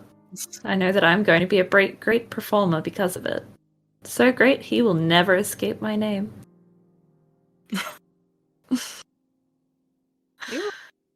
Your ambition is inspiring, truly.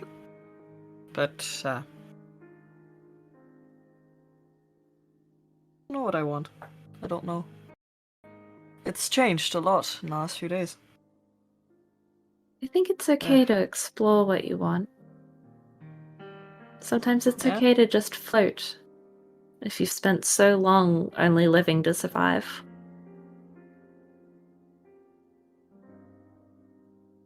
Fair point.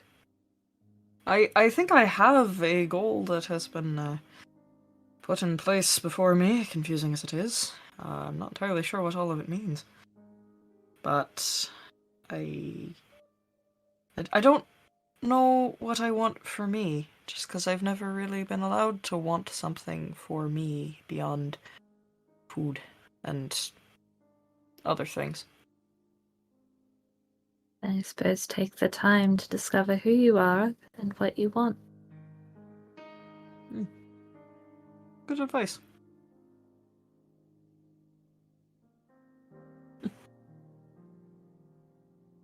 Do you want me to do you now?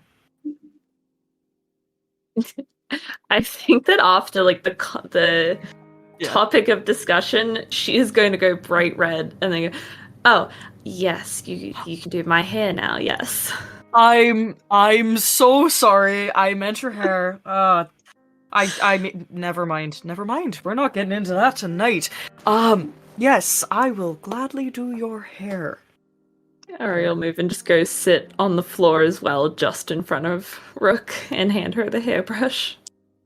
Okay, I was gonna say Rook was gonna get on the bed and then like lay down on it, so that she's like right next to your head. Rook will go through, brush. Rook's a pretty good writer. I kind of want to do something Rapunzel-y for Aria. We're gonna have pretty Rapunzel-ish hair. Yeah. But like it feels like it fits more with her vibe as opposed to mine. And I love that. Actually, she would turn to you and be like, "Okay, do you want do you want pretty hair? That seems like your MO, or do you want me to like get it so it's out of your face perpetually, like mine?" I like pretty, but I'd like to see what you would want to do. Fair enough. And Rook will very quickly, because she has a lot of practice doing this, work it into this ever so slightly complicated French braid, in that every section is twisted, so that the hair has less of a chance to come out. Don't ask me why I know this works. And just work it into this French braid right down the back. There you go. That was very fast. Thank you. When you get really good with ponytail holders and like little ribbons and stuff when you have to, run from the cops. It's a thing. I can do it for you again if you like. Anytime. That would be appreciated. But we should probably go to bed. It's kind of late. Yeah. Lots of travel in the morning. I think that's the end of our scene. Yeah.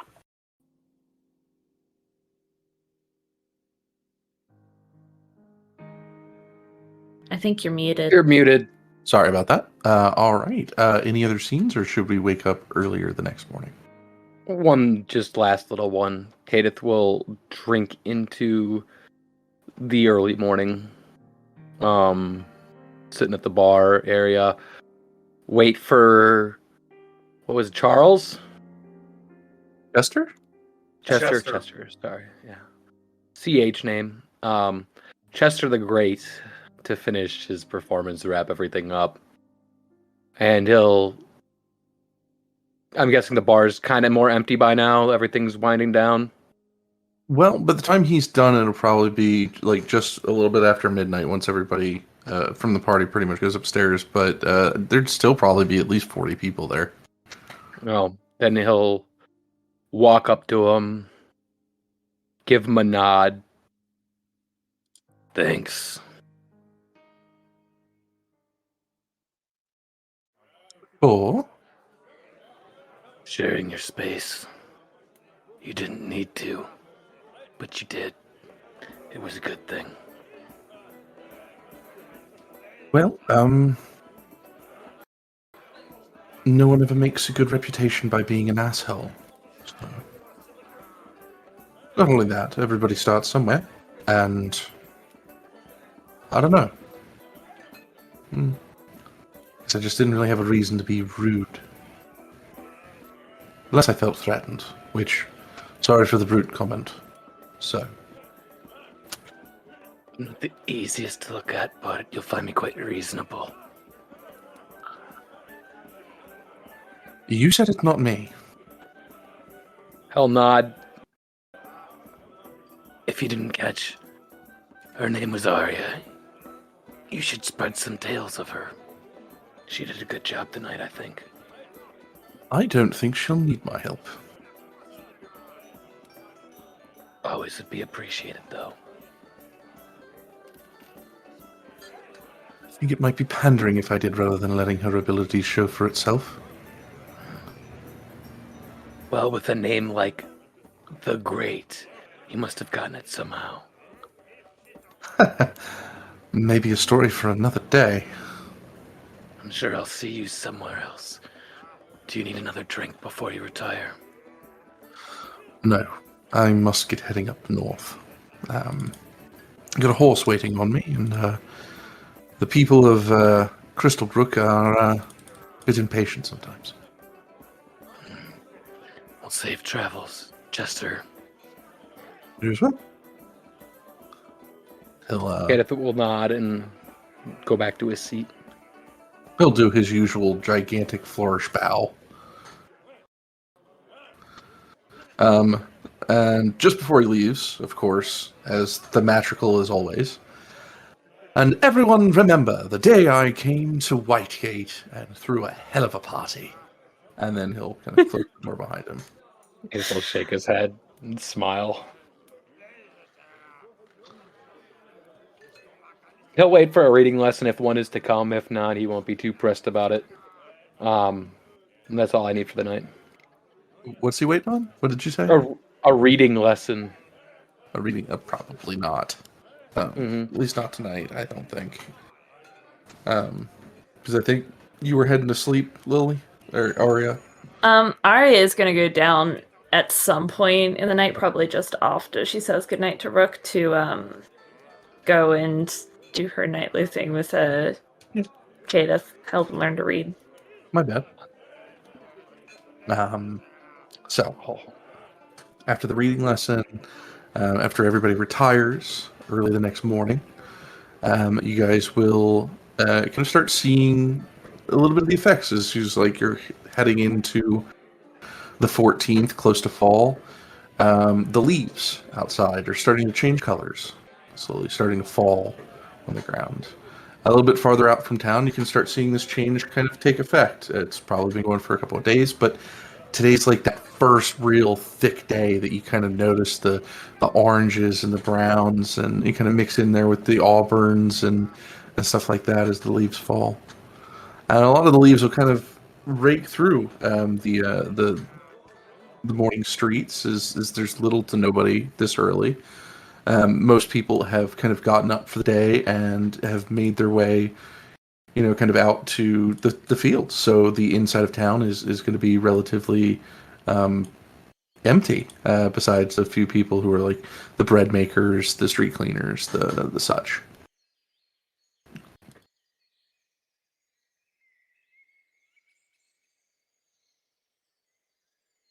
We're headed to Holly Mead, correct? Yes.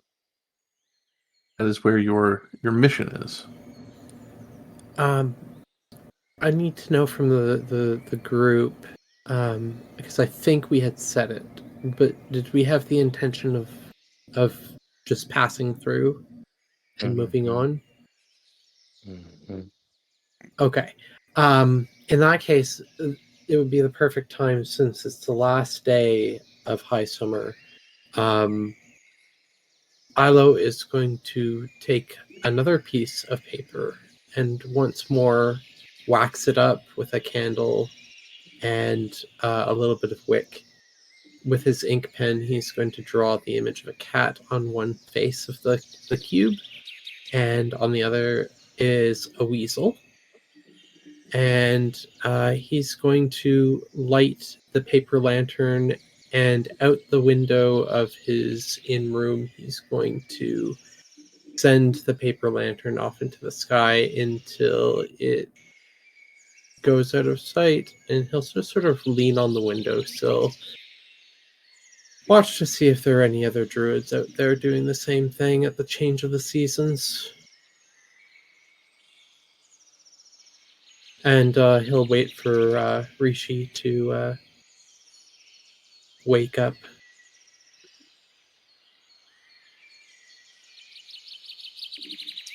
Right. I would say that you're probably not going to see much of anybody in the streets during that time. Yeah.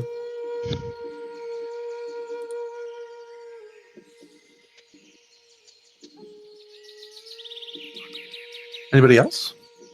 Early morning rituals or anything? Kadath is probably. When does the bar close? Or is there's always somebody there? There's always somebody there, but they kind of stop selling the extremely hard liquor probably somewhere around 2 p.m. Or, sorry, not 2 p.m., 2 a.m. Kadath would have stayed down all night, either, having a couple beers and maybe some food, but he wouldn't have headed up to bed. He's trying to keep a little bit of a buzz going. It's a tiny one. Aria'd probably come down pretty early. She's coming down to look for Kadath after she went to go and have her 4-hour trance. She'll sit down, she'll order something to eat. Death needs to sleep. Mm. As long as he's engaging in light activity, no. If he does something heavy, then he cannot benefit from any effects of a rest, but sitting around, eating, reading, that kind of stuff doesn't matter. I would say probably a little after Aria, Soul would come down, sit. She isn't writing in her book at all, but just sits and waits.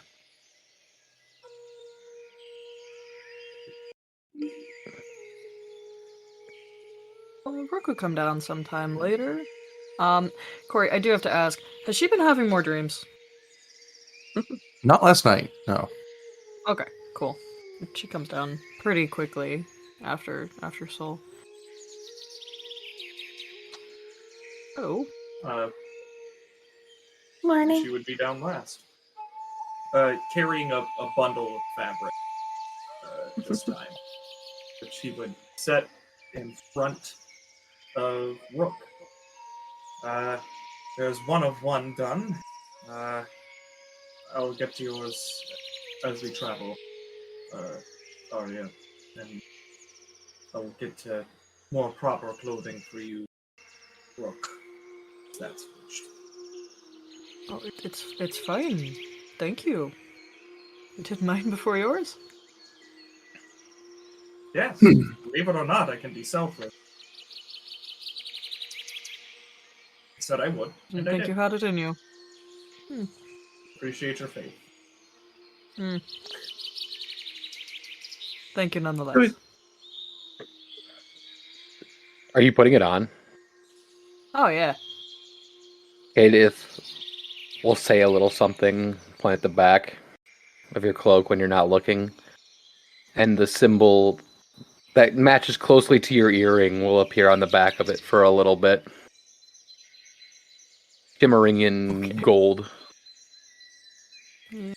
He's in prestidigitation. He just likes to practice and hone his neat skills that he's not sure where he got them from.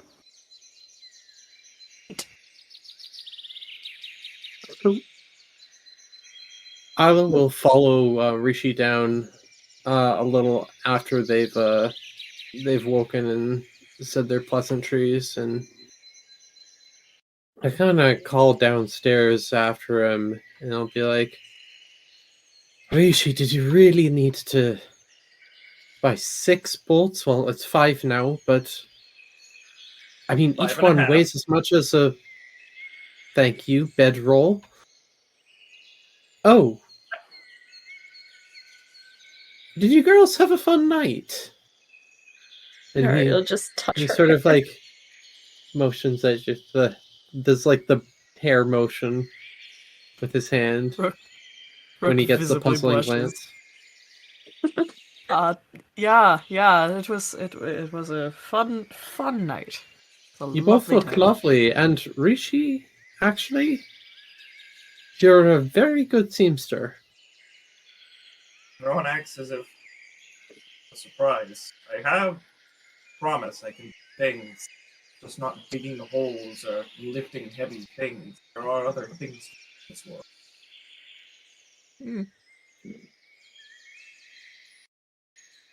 So, this place is going to be kind of open. All the windows are open, kind of airing out from last night because, a lot of drinking, stuff like that. You got a bunch of people together. Place like that gets musty, a little stinky, because it's closed for most of the night. Past the windows is going to be a familiar face for about two people. There's this large, not really large, slender elven woman, pointed ears, white hair. She's going to make her way into the tavern and kind of look to the bartender. I need to procure a way to get to Holly Mead. Apparently, my duties changed last night. You wouldn't happen to know anybody who could do that, would you?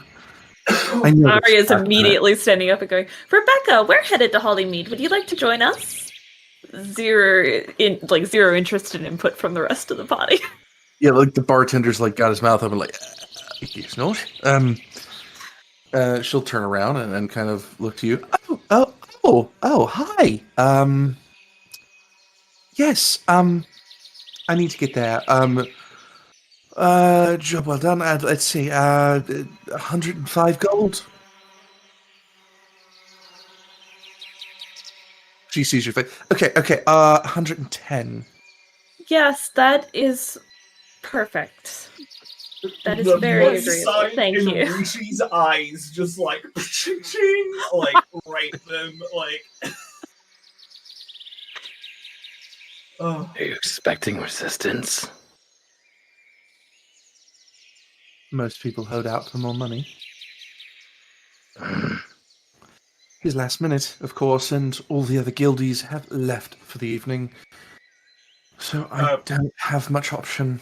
You are more than welcome to travel with us. Of course. As you have said yourself, we will need to make sure the paperwork is fine. Since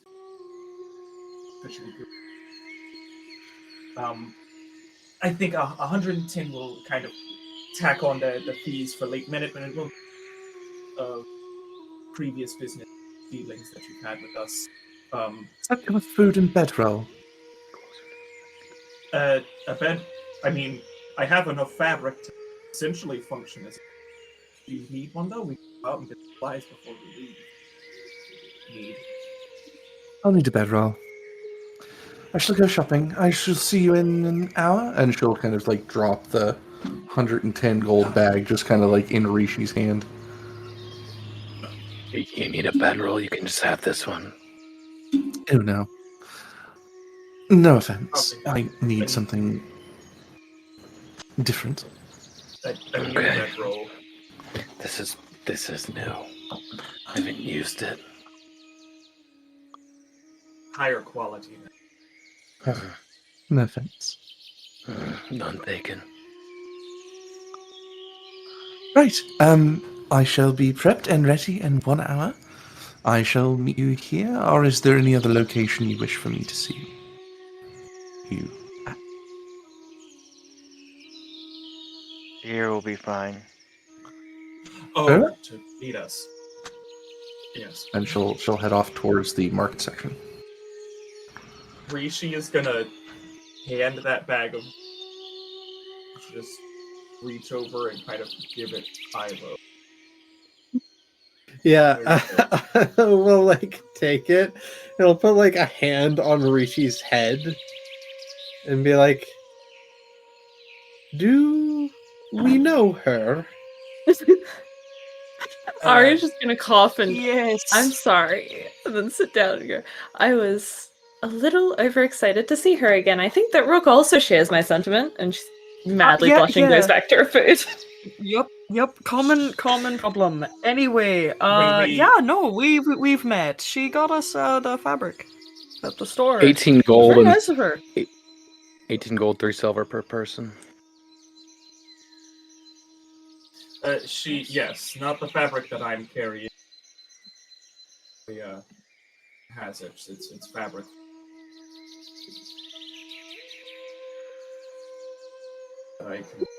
That I will work.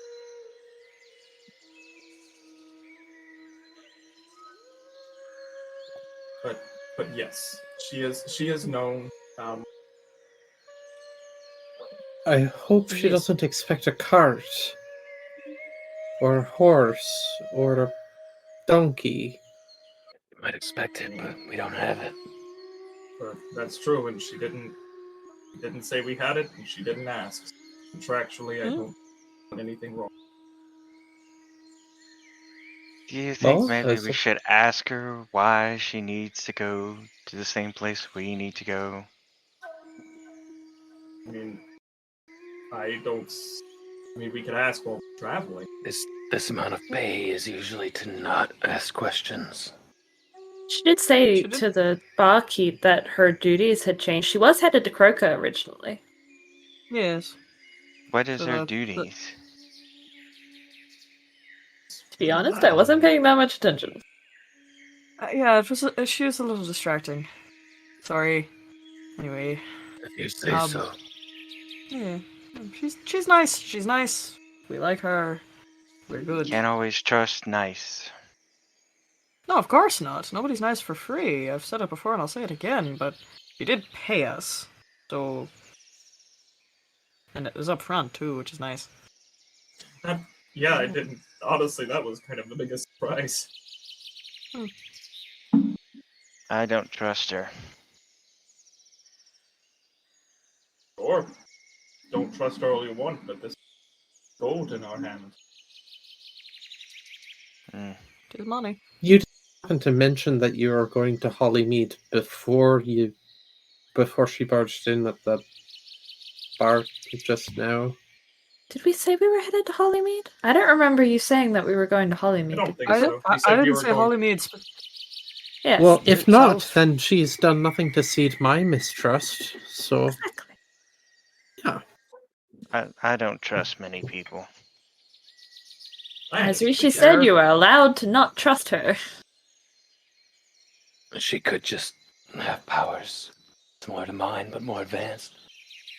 None of you would have known if she would have reached into your mind and felt what you were thinking. Oh, I'm can you pretty make sure if she reached clothes- into our mind, it was not about Hollymead. Yeah, no. Can you make clothes out of just a pile of fabric, like as magical? I mean, I understand that you can do that, Rishii, but I mean, like, snap and suddenly there is a dress. Can you do that? Because in that case, I think we should be concerned. She did toss up fabric and just the dress appeared on her. Furthers my theory that she could be more powerful than you think. Totally. But I don't care. There's money in my pocket. Yeah, that's. I absolutely agree. That's 110 gold right there. Which implies she has more if she was willing to negotiate up without us trying to. So we can. And speaking of implications, being able to make a dress doesn't necessarily mean you're skilled at combat. She could just simply be needing protection. Like I said, money in our pocket. One of the times I'll agree with Rishii. But be wary. Aria and Rook, you spoke to her more than I did, and you seem to be a better judge of character. I bothered. Do you have any issues? See any problems, possibly? She seems like some kind of aristocrat, or at least someone Yeah. who's not used to traveling. Like that kind of money isn't something that most people just walk around with. I don't see an issue. And she did express a little bit of confusion and or discomfort with us. I did mention that we're part of the Twilight's Chosen, and she was taken aback by that, but it didn't seem like it was like, oh no, the Twilight's Chosen, they're going to kill us all. It was like, okay. In the future, you might not want to mention that we're part of a Twilight's Chosen. I'm sorry, Being a part of a legendary guild can put a mark on our backs. Doesn't matter how pretty she is, maybe Did we not discretion. join so that way we could have the prestige of the legendary guild? If we joined so that the legendary guild status could help us, how are we also at the same time use that to our advantage, but not use that in a way that would make us? If you want to have a million gold, that's fine. But you don't want to tell every person out there that you have 1,000,000 gold, because then your pockets are ripe for a robin. We don't have 1,000,000 gold. We have 18 I was gold making- each, maybe. I was making an analogy. Alright, let's all take a breath and figure out what we're doing in order to prep to go to Holly Mead now that we have someone we have to protect. Well, we're going to make sure that we have extra rations. We'll come back in roughly like 20 minutes, so. Make sure that, yes, extra rations, we have people guard. You're cutting in and out. Oh boy, love that for me. Love that for my answer. Rations, have people on watch. I think that's about all we can do. Make sure we set up whenever we camp with patient.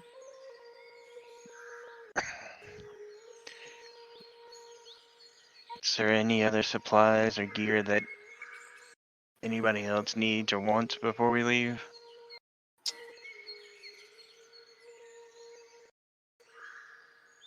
How early is it, Corey? We'll say at this point it's probably around 8 a.m., 9 a.m. Roughly 9 a.m. Would there be any weapon shops that don't require expertise open? Like somewhere I could get some darts? Just like off the shelf? Yeah. In that case, I'm just going to explain to the group what I'm going to do, and I'm going to go get those, and I'll be back in like 5 minutes. They won't be the fanciest things, but they'll do. No, just some like flat, basically pieces of pointed steel that I can check. Yard darts. I would like to go out and purchase a journal. I guess you would call it calligrapher's supplies. Okay. Just have to practice writing on now that I'm learning how to read.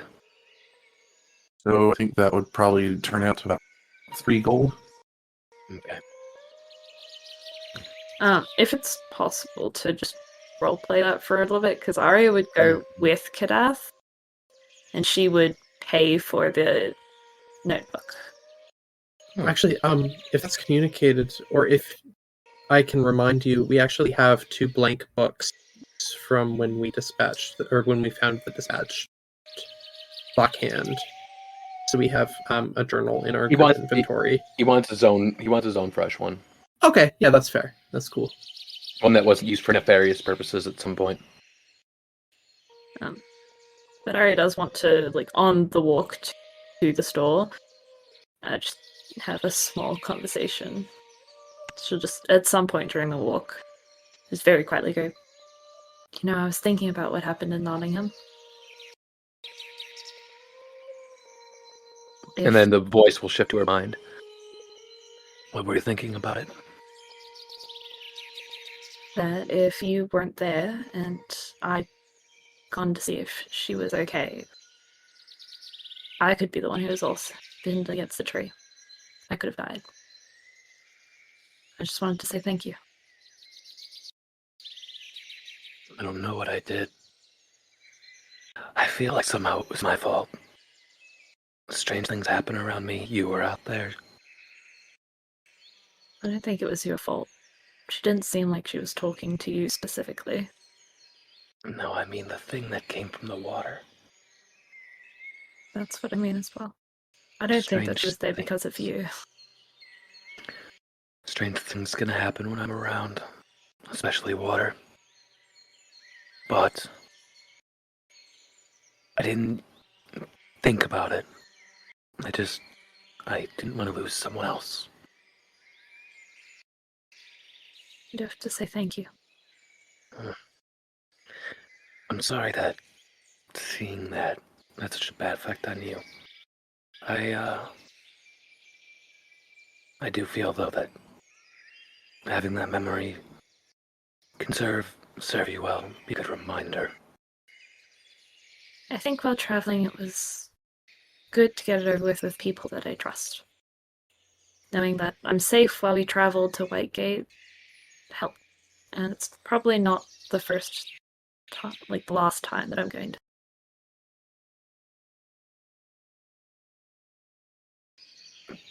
Demeanor will sour a little bit at that because he's seen a lot of people die.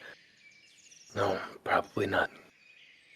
But I want you to have this. And he'll reach into a little pouch on the side, pull out the femur bone of a rabbit, and pass it to her. And inside is Scrimshaw, not the best, but not the worst. The event of that night. He had carved some of the stuff into the bone on different sides, basically different panels of what had happened. And look at it for a minute and go, this is very intricate. I'm learning something I picked up from the sailors on the boats. Rabbit bone isn't the best, it's a little small, but you do what you can with what you have. Thank you. Let's go get you that notebook. Thank you. And let's go buy a notebook. I'm going to add that into my inventory.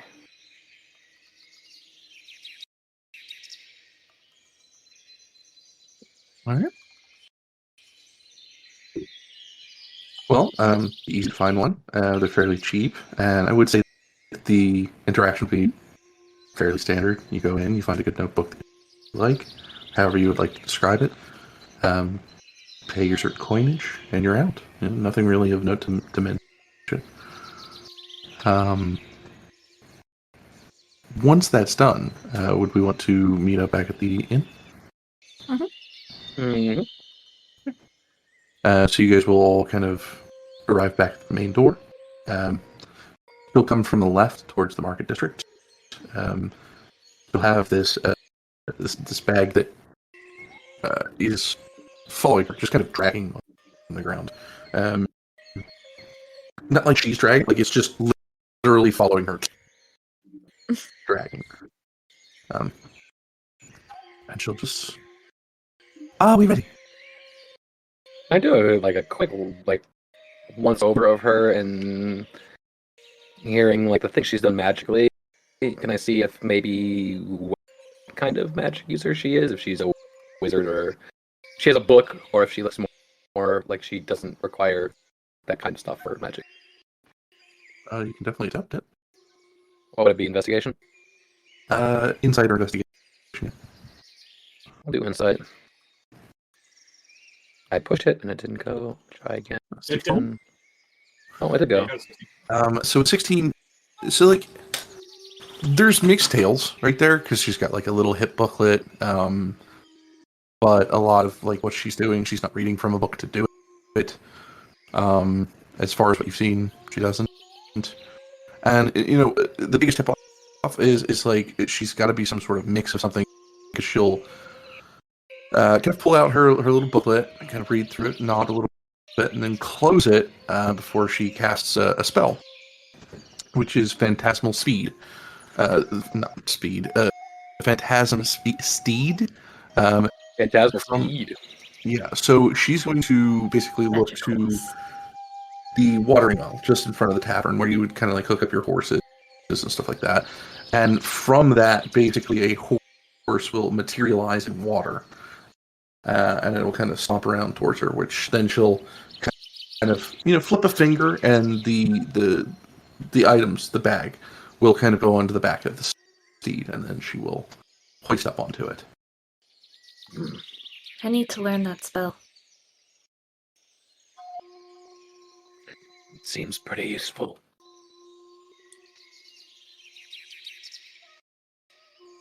Are we ready to head out? Mm-hmm. So, I think it's Lily's turn to roll the d12 for travel die. Oh, That's travel weird, die. 12. I think everybody else has. Yeah. I didn't. I will say I don't think I did. Yes, you did. You did the first one. I didn't roll a d12 though, did I? I rolled a d8. Oh, I'm sorry. I just said d12 because I assumed. A travel die in general. A How travel many- die, yes. How many days is Let's the trip? start Like, with if I that. rolled a d12, would we get By all my the way to math, Holly it's Mead? 6. Yeah, D12 would definitely, I'm sure, get you there. That's 174. Let me do a calculator. Just below 6, 5.5, 5 something. Because 6 would get 168. So yeah, 6.9. So roughly like 7 days to get there. Mm. Do we want to risk a d12 while we have someone traveling with us there? That's my thought process. Is we could split it as 2 d8s with get us there. 2d6s would rolls, probably but get it's a us little there. bit safer. I say we should just risk it. Mm-mm. Metal wise, I'd love to do. The d12 scares me though. That's exactly We why can you do a should do it, d12. though. We can do a d12 on the way back. Yeah, let's do that. I'm gonna roll d8. So that's 4 days of travel. So that's still most of the way. Which I believe is medium risk, medium reward. Yeah. Ooh. See, I told you. I told you it was a bad idea for me to roll a d12. I'm so glad I rolled a d8. That's a 3 out of 8. Yeah. So medium risk, medium reward. The first thing that is pretty much going to note, while that lovely day started out so beautiful, it is going to get a bit colder. Of course, the weather is going to kind of change about an hour outside of town.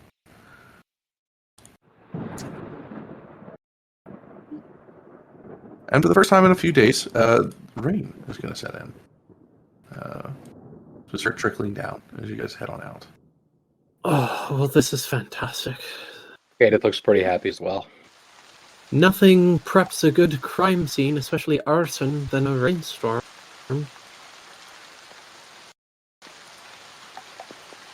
Sure. Basically, what I'm saying is all our evidence is going to be gone if this reaches Holly Mead. Do we Unless really want something to be happens talking again. about that? All of our evidence will be gone, given that it's been several days since we had. We'll be operating off of eyewitness accounts. Yes, and we have one good eyewitness at least. They haven't died from gangrene. He's gonna smile and look up at the sorceress that's riding next to him on the steed and see if you can get a reaction with this negativity. Oh, she is unfazed by it. She's currently got some sort of like veil that just kind of curtains over her, so you kind of see the rain kind of like hit almost like a see-through umbrella. And you'll watch it just like tumble off the sides of her.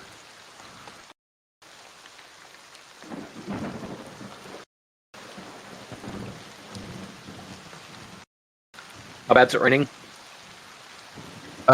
It's going to start pretty light, but eventually it's going to be kind of hefty. And then probably about 4 hours after that, you're going to start seeing lightning. Are we out in the open? Yeah, I mean, you're in an open field.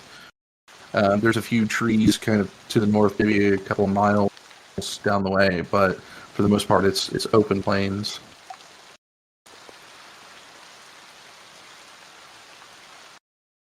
Well, not a great place to be in the middle of a lightning storm.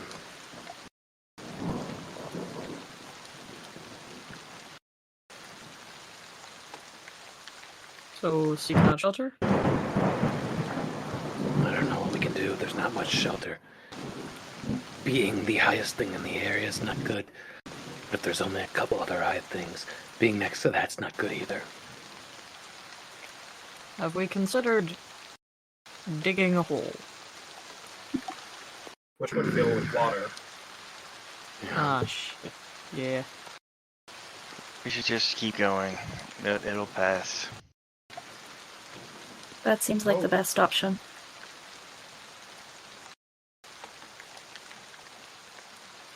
Kadath will look to Sol, knowing that she is very familiar with the storms.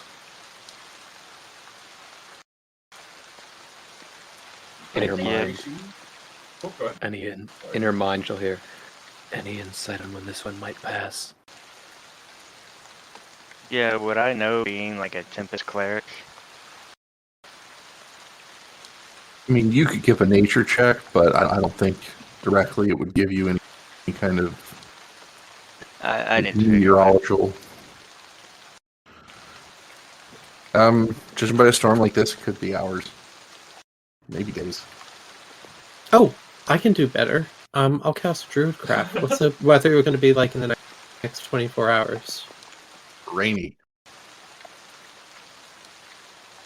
Yeah, I don't think it's going to let up anytime soon, but the lightning may, if these definitions are correct. I guess onwards. How cold is the rain? Not really that cold. I mean, it's chilly, definitely, because you got that wind kind of blowing. It is, after about 2 or 3 hours, you're going to start shivering. But it's not going to be like frostbite kind of a situation. Kadath will shift between people as they're traveling, using prestidigitation to warm their clothing. So I think that's one of the things you can do. Warm Wave it things. And we'll actually also begin to sing during the lightning thunderstorms, trying to almost eerily time the rhythm to thunder strikes. Aelo will probably recognize some of these songs since he's been taking singing lessons from Rishii. Kind of join in on some lower harmonies. Do like a almost like a sea shanty but on land. And I guess actually, yeah, I think that's no, still can, even though I guess not here maybe, but this would be in primordial. In this specific case, it would air. So it's not so bad, but the air primordial. Orin, yeah. I wouldn't know that because I can only understand primordial and Aquan. But it would just kind of be timed. well, there'd be the delay. their dialects, so there'd be like it would be like Rishii is singing with like a really heavy accent. You'd be able to get like most of it, but there'd probably be words that would like sound pretty different. I think you get like the gist of it, and it is singing about and the moving of lightning more than the rain. Since Rishii waved it off, Kadath will focus. You can do 3 at a time for an hour. He'll focus on Aelo, Rook, and Aria. Because he knows Soul loves the storms and the weather. But those are the 2 heavy armor users, and then the other one, who need to stay a little bit more warm, especially in such a chilly environment. I appreciate that, Kadath. Sorry. I appreciate that, Kadath. As much as I love this weather, it's best to keep the armor dry so it doesn't chafe, you know? I can't make it dry, but I can make it warm. Oh, are you using... Prestidigitation. Oh, prestidigitation can dry things. Yeah. No, it can't. To a degree, I think. You can chill warm or flavor up to 1 cubic foot of non-living material. You can clean or soil objects, but you can't dry things. Something I learned the hard way. Well, They've changed that since the edition's changed then. Mm-hmm. I would say probably about not even 20 minutes into this situation, Rebecca is going to be kind of done with the rain. And she'll say, "Just a moment." And you'll see the horse kind of stop, and she'll slide off of it. She's going to reach into her bag. And she's going to put out this little wooden cube. She'll kind of spin it, almost like a Rubik's Cube, about 2 or 3 times. And then she'll toss it. Not too far, just far enough. And you'll see kind of it fold and unfold, and eventually standing in front of you will be a small wooden shack. And the horse will kind of splash downward and dissipate as the bag of hers will follow her as she heads to the front door. I'm going to make an Arcana check to see if I can pick up anything I can from that cube. In my mind, the most probable thing to look for would be runes that light up on each of the sides as she's spinning it, trying to memorize the combination. If so, or any other kinds of magical effects, just trying to identify the spell, because this is something that looks like I might be able to build. It is a magical item. It does seem to have more components inside of it than just like the cube itself. It has like 3 runes that kind of scramble and move around. Something sort of like a magical hut situation kind of going on. Okay. With a little bit of time to study Arcana, you could probably gather more on the item, but currently with what information you have, I would say that it's a niche item, not really widely used. Along the road, was there any chance that Kadath could have found any bleached like bones of a dead animal long since decayed? You could roll a nature. Okay. Just stuff to practice on. Any bone will do. Nature. Boom. I'm gonna say not this time. That's fine with me. Just coming straight from town, so it's probably cleaned out. Most of like miles away from town are mostly farmland, so stuff like that is tended to pretty well enough. But yeah, maybe someone will have one. He's still got some rabbit bones left. But Esther will kind of crack the door open and toss her bag to the right and just kind of turn around. Well, are you coming? Are you standing here? Yeah, most definitely on the inside, or at least I am. And Aria's gonna make her way to buildings. Yep, Rook will follow and practically shake like a dog, but outside of the hut, and then walk inside. Inside. Sorry. I was going to say in character, The walking lightning rod is probably going to take a peek inside. Yeah, no arguments there. Rishii, you coming?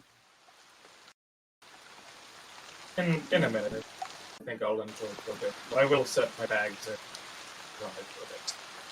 She will do such. Set bag in, kind of sit in the rain and do the Vegeta in the thunderstorm thing for a little bit. Kadath Oh, will we'll do sit the with same. Rish. Yep. Just three guys, and or two guys and a girl standing up, being laid on. It's fine. Kadath those- is absolutely enjoying it. Go on, Corey. I'm sorry. For those who did go inside, it's not huge, I wouldn't say, but I mean, it's a decent size. It's mostly filled with about 2 or 3 tables covered in books and kind of like stone tablets and stuff like that. There is a bed in the back corner and like brushes and kind of chisels kind of like all over the place. An archaeologist's kind of wet dream, so to speak. And there's just like scriptures of like old civilizations and stuff like that's kind of tattered over the walls, and she'll just kind of make her way inside and brush off a seat and open a couple of books. Sorry to interrupt, Rebecca. Remind me what it is you do? Ancient archaeologically surveys. I check out places that essentially have ancient civilizations, checking out pottery, clothing, items, gear. I piece together histories of old times. On whose behalf? Kingdoms, mostly. Graydon a lot lately. I did some for Eris a bit in a while, but I was not a fan of the desert.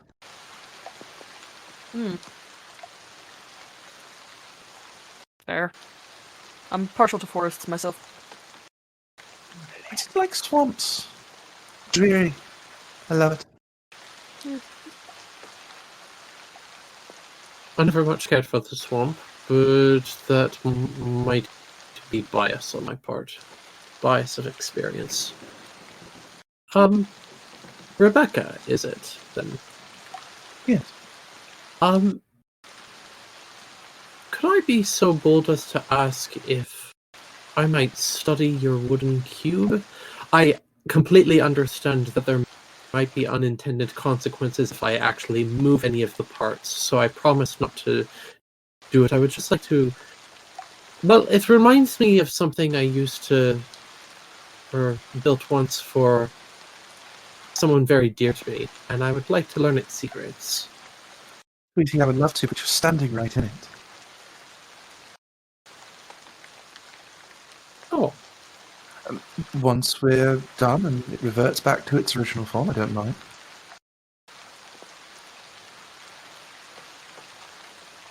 thank you. Much appreciated. And he's gonna start, I'm gonna start examining all the documents and try to piece together maybe like places that I've been in the past before. Let's see. Where would be some notable paperwork from? She has some paperwork from up north, from the Grave of War. Definitely spent some times in the Old World ruins up north in the Land of Peace. She's got a lot of work from Truma. Mostly Howl's Jungle, somewhere around about in there, Brave, Abbey, Salute, that kind of situation. Let me move you guys over to the map here. One of our notable places is over in the Bravonia Mountains, somewhere down south towards the Brinkle Woods. There is paperwork of some sort of underground stream, kind of like on a magical highway, kind of like a vein of magic. It's said to kind of like, especially from the writings there, it's said to have some sort of like magical prowess some sort of like, what do they call them? It's like a highway, but it's not travelable. Ley It's lines. a ley line, yeah. I'm going to say that out loud, and also, this brings back memories. Oh, I spent a good deal of time studying in Struma Swamp. Curses, mostly. There was an incident with a Gorgon and a Basilisk, and it's actually where I got one of my scars. Those were not good times. Curses are nasty business. I do enjoy the land of Trimmer. Personally, I've had fairly decent experiences over there. Once ran into a unicorn. Really? Well, that doesn't surprise me. You know what I haven't seen? Hmm. Well, back where I come from, the druids of the Noveska Forest, we at one point resided under this enormous tree that we called the Tree of Hours. What I've never seen before is the great tree that Truma was rebuilt under. Trimmer rebuilt under. Oh, for the most part, from what I hear, it is within the royal family's main garden. Roundabout.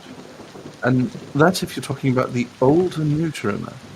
Because after the cataclysm, the old one was, well, struck by a meteor.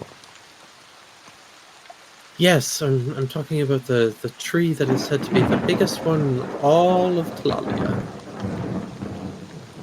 Yes. I would believe that would be within the main capital kingdom. Yeah.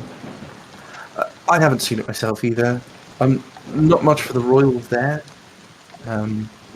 Mostly deal with politics only kind of around Eris to Graydon a bit. Really? Well, thank you for the shelter. It's worth noting, Rook, I was about to say Trix, Rook has been looking between these two smart people, just desperately trying to follow the conversation and failing.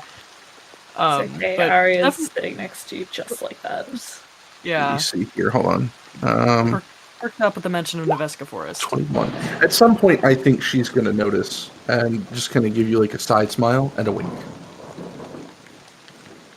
I'm guessing we're all Immediate sitting blush. out. I'm guessing we're all sitting outside, just silently, kind of just enjoying the weather Probably. in peace.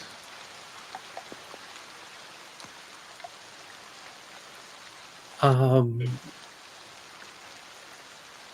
want to go check on Rishii, because Aelo's worried. Rishi's been kind of quiet the last few days. How's the blade, Rishii? Have any of your other items mysteriously fallen apart? No, nothing yet, but to be honest, I haven't really sharpened this thing or gotten much use, so I haven't thought to oil or sharpen it. Perhaps I should. Honestly, I am afraid to mention it, to invoke or incur whatever it is. It's a good sword. The best sword It is just- one strong. It just happened upon me that, well, you don't need to do this, especially if you don't want to. But this archaeologist that we're traveling with, she doesn't know about Nottingham. Maybe she would have something of interest to say about your blade. She may. I suppose I could have her look it over. See.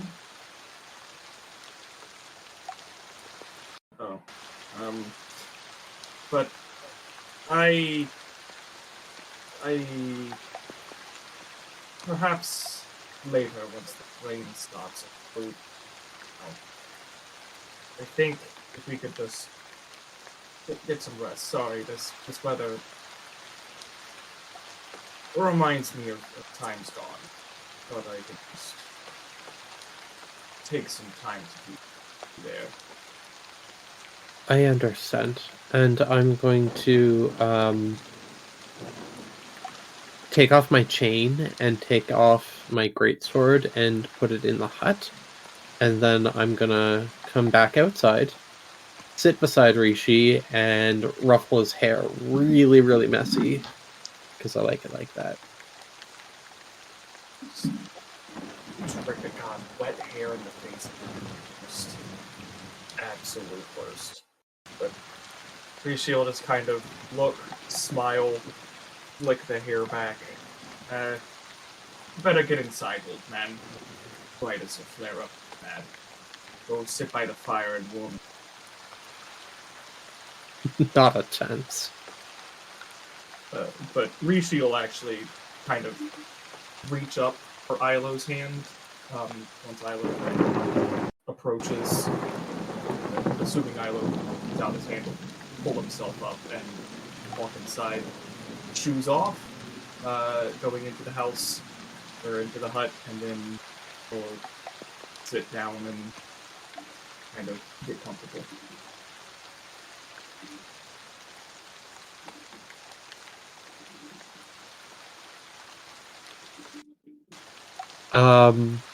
Aelo, since he's been carrying the bolts of cloth, because it's not going to do anything to bolts of cloth, and I know Rishii is clean, but he's going to get one of the less bold colors, one of the less expensive colors, and a bedroll, and he's going to kind of wrap it around Rishii to dry him off, keep him warm. Oh, thank you. Right. Is there actually, Corey? Is there a fire in here, sort of thing?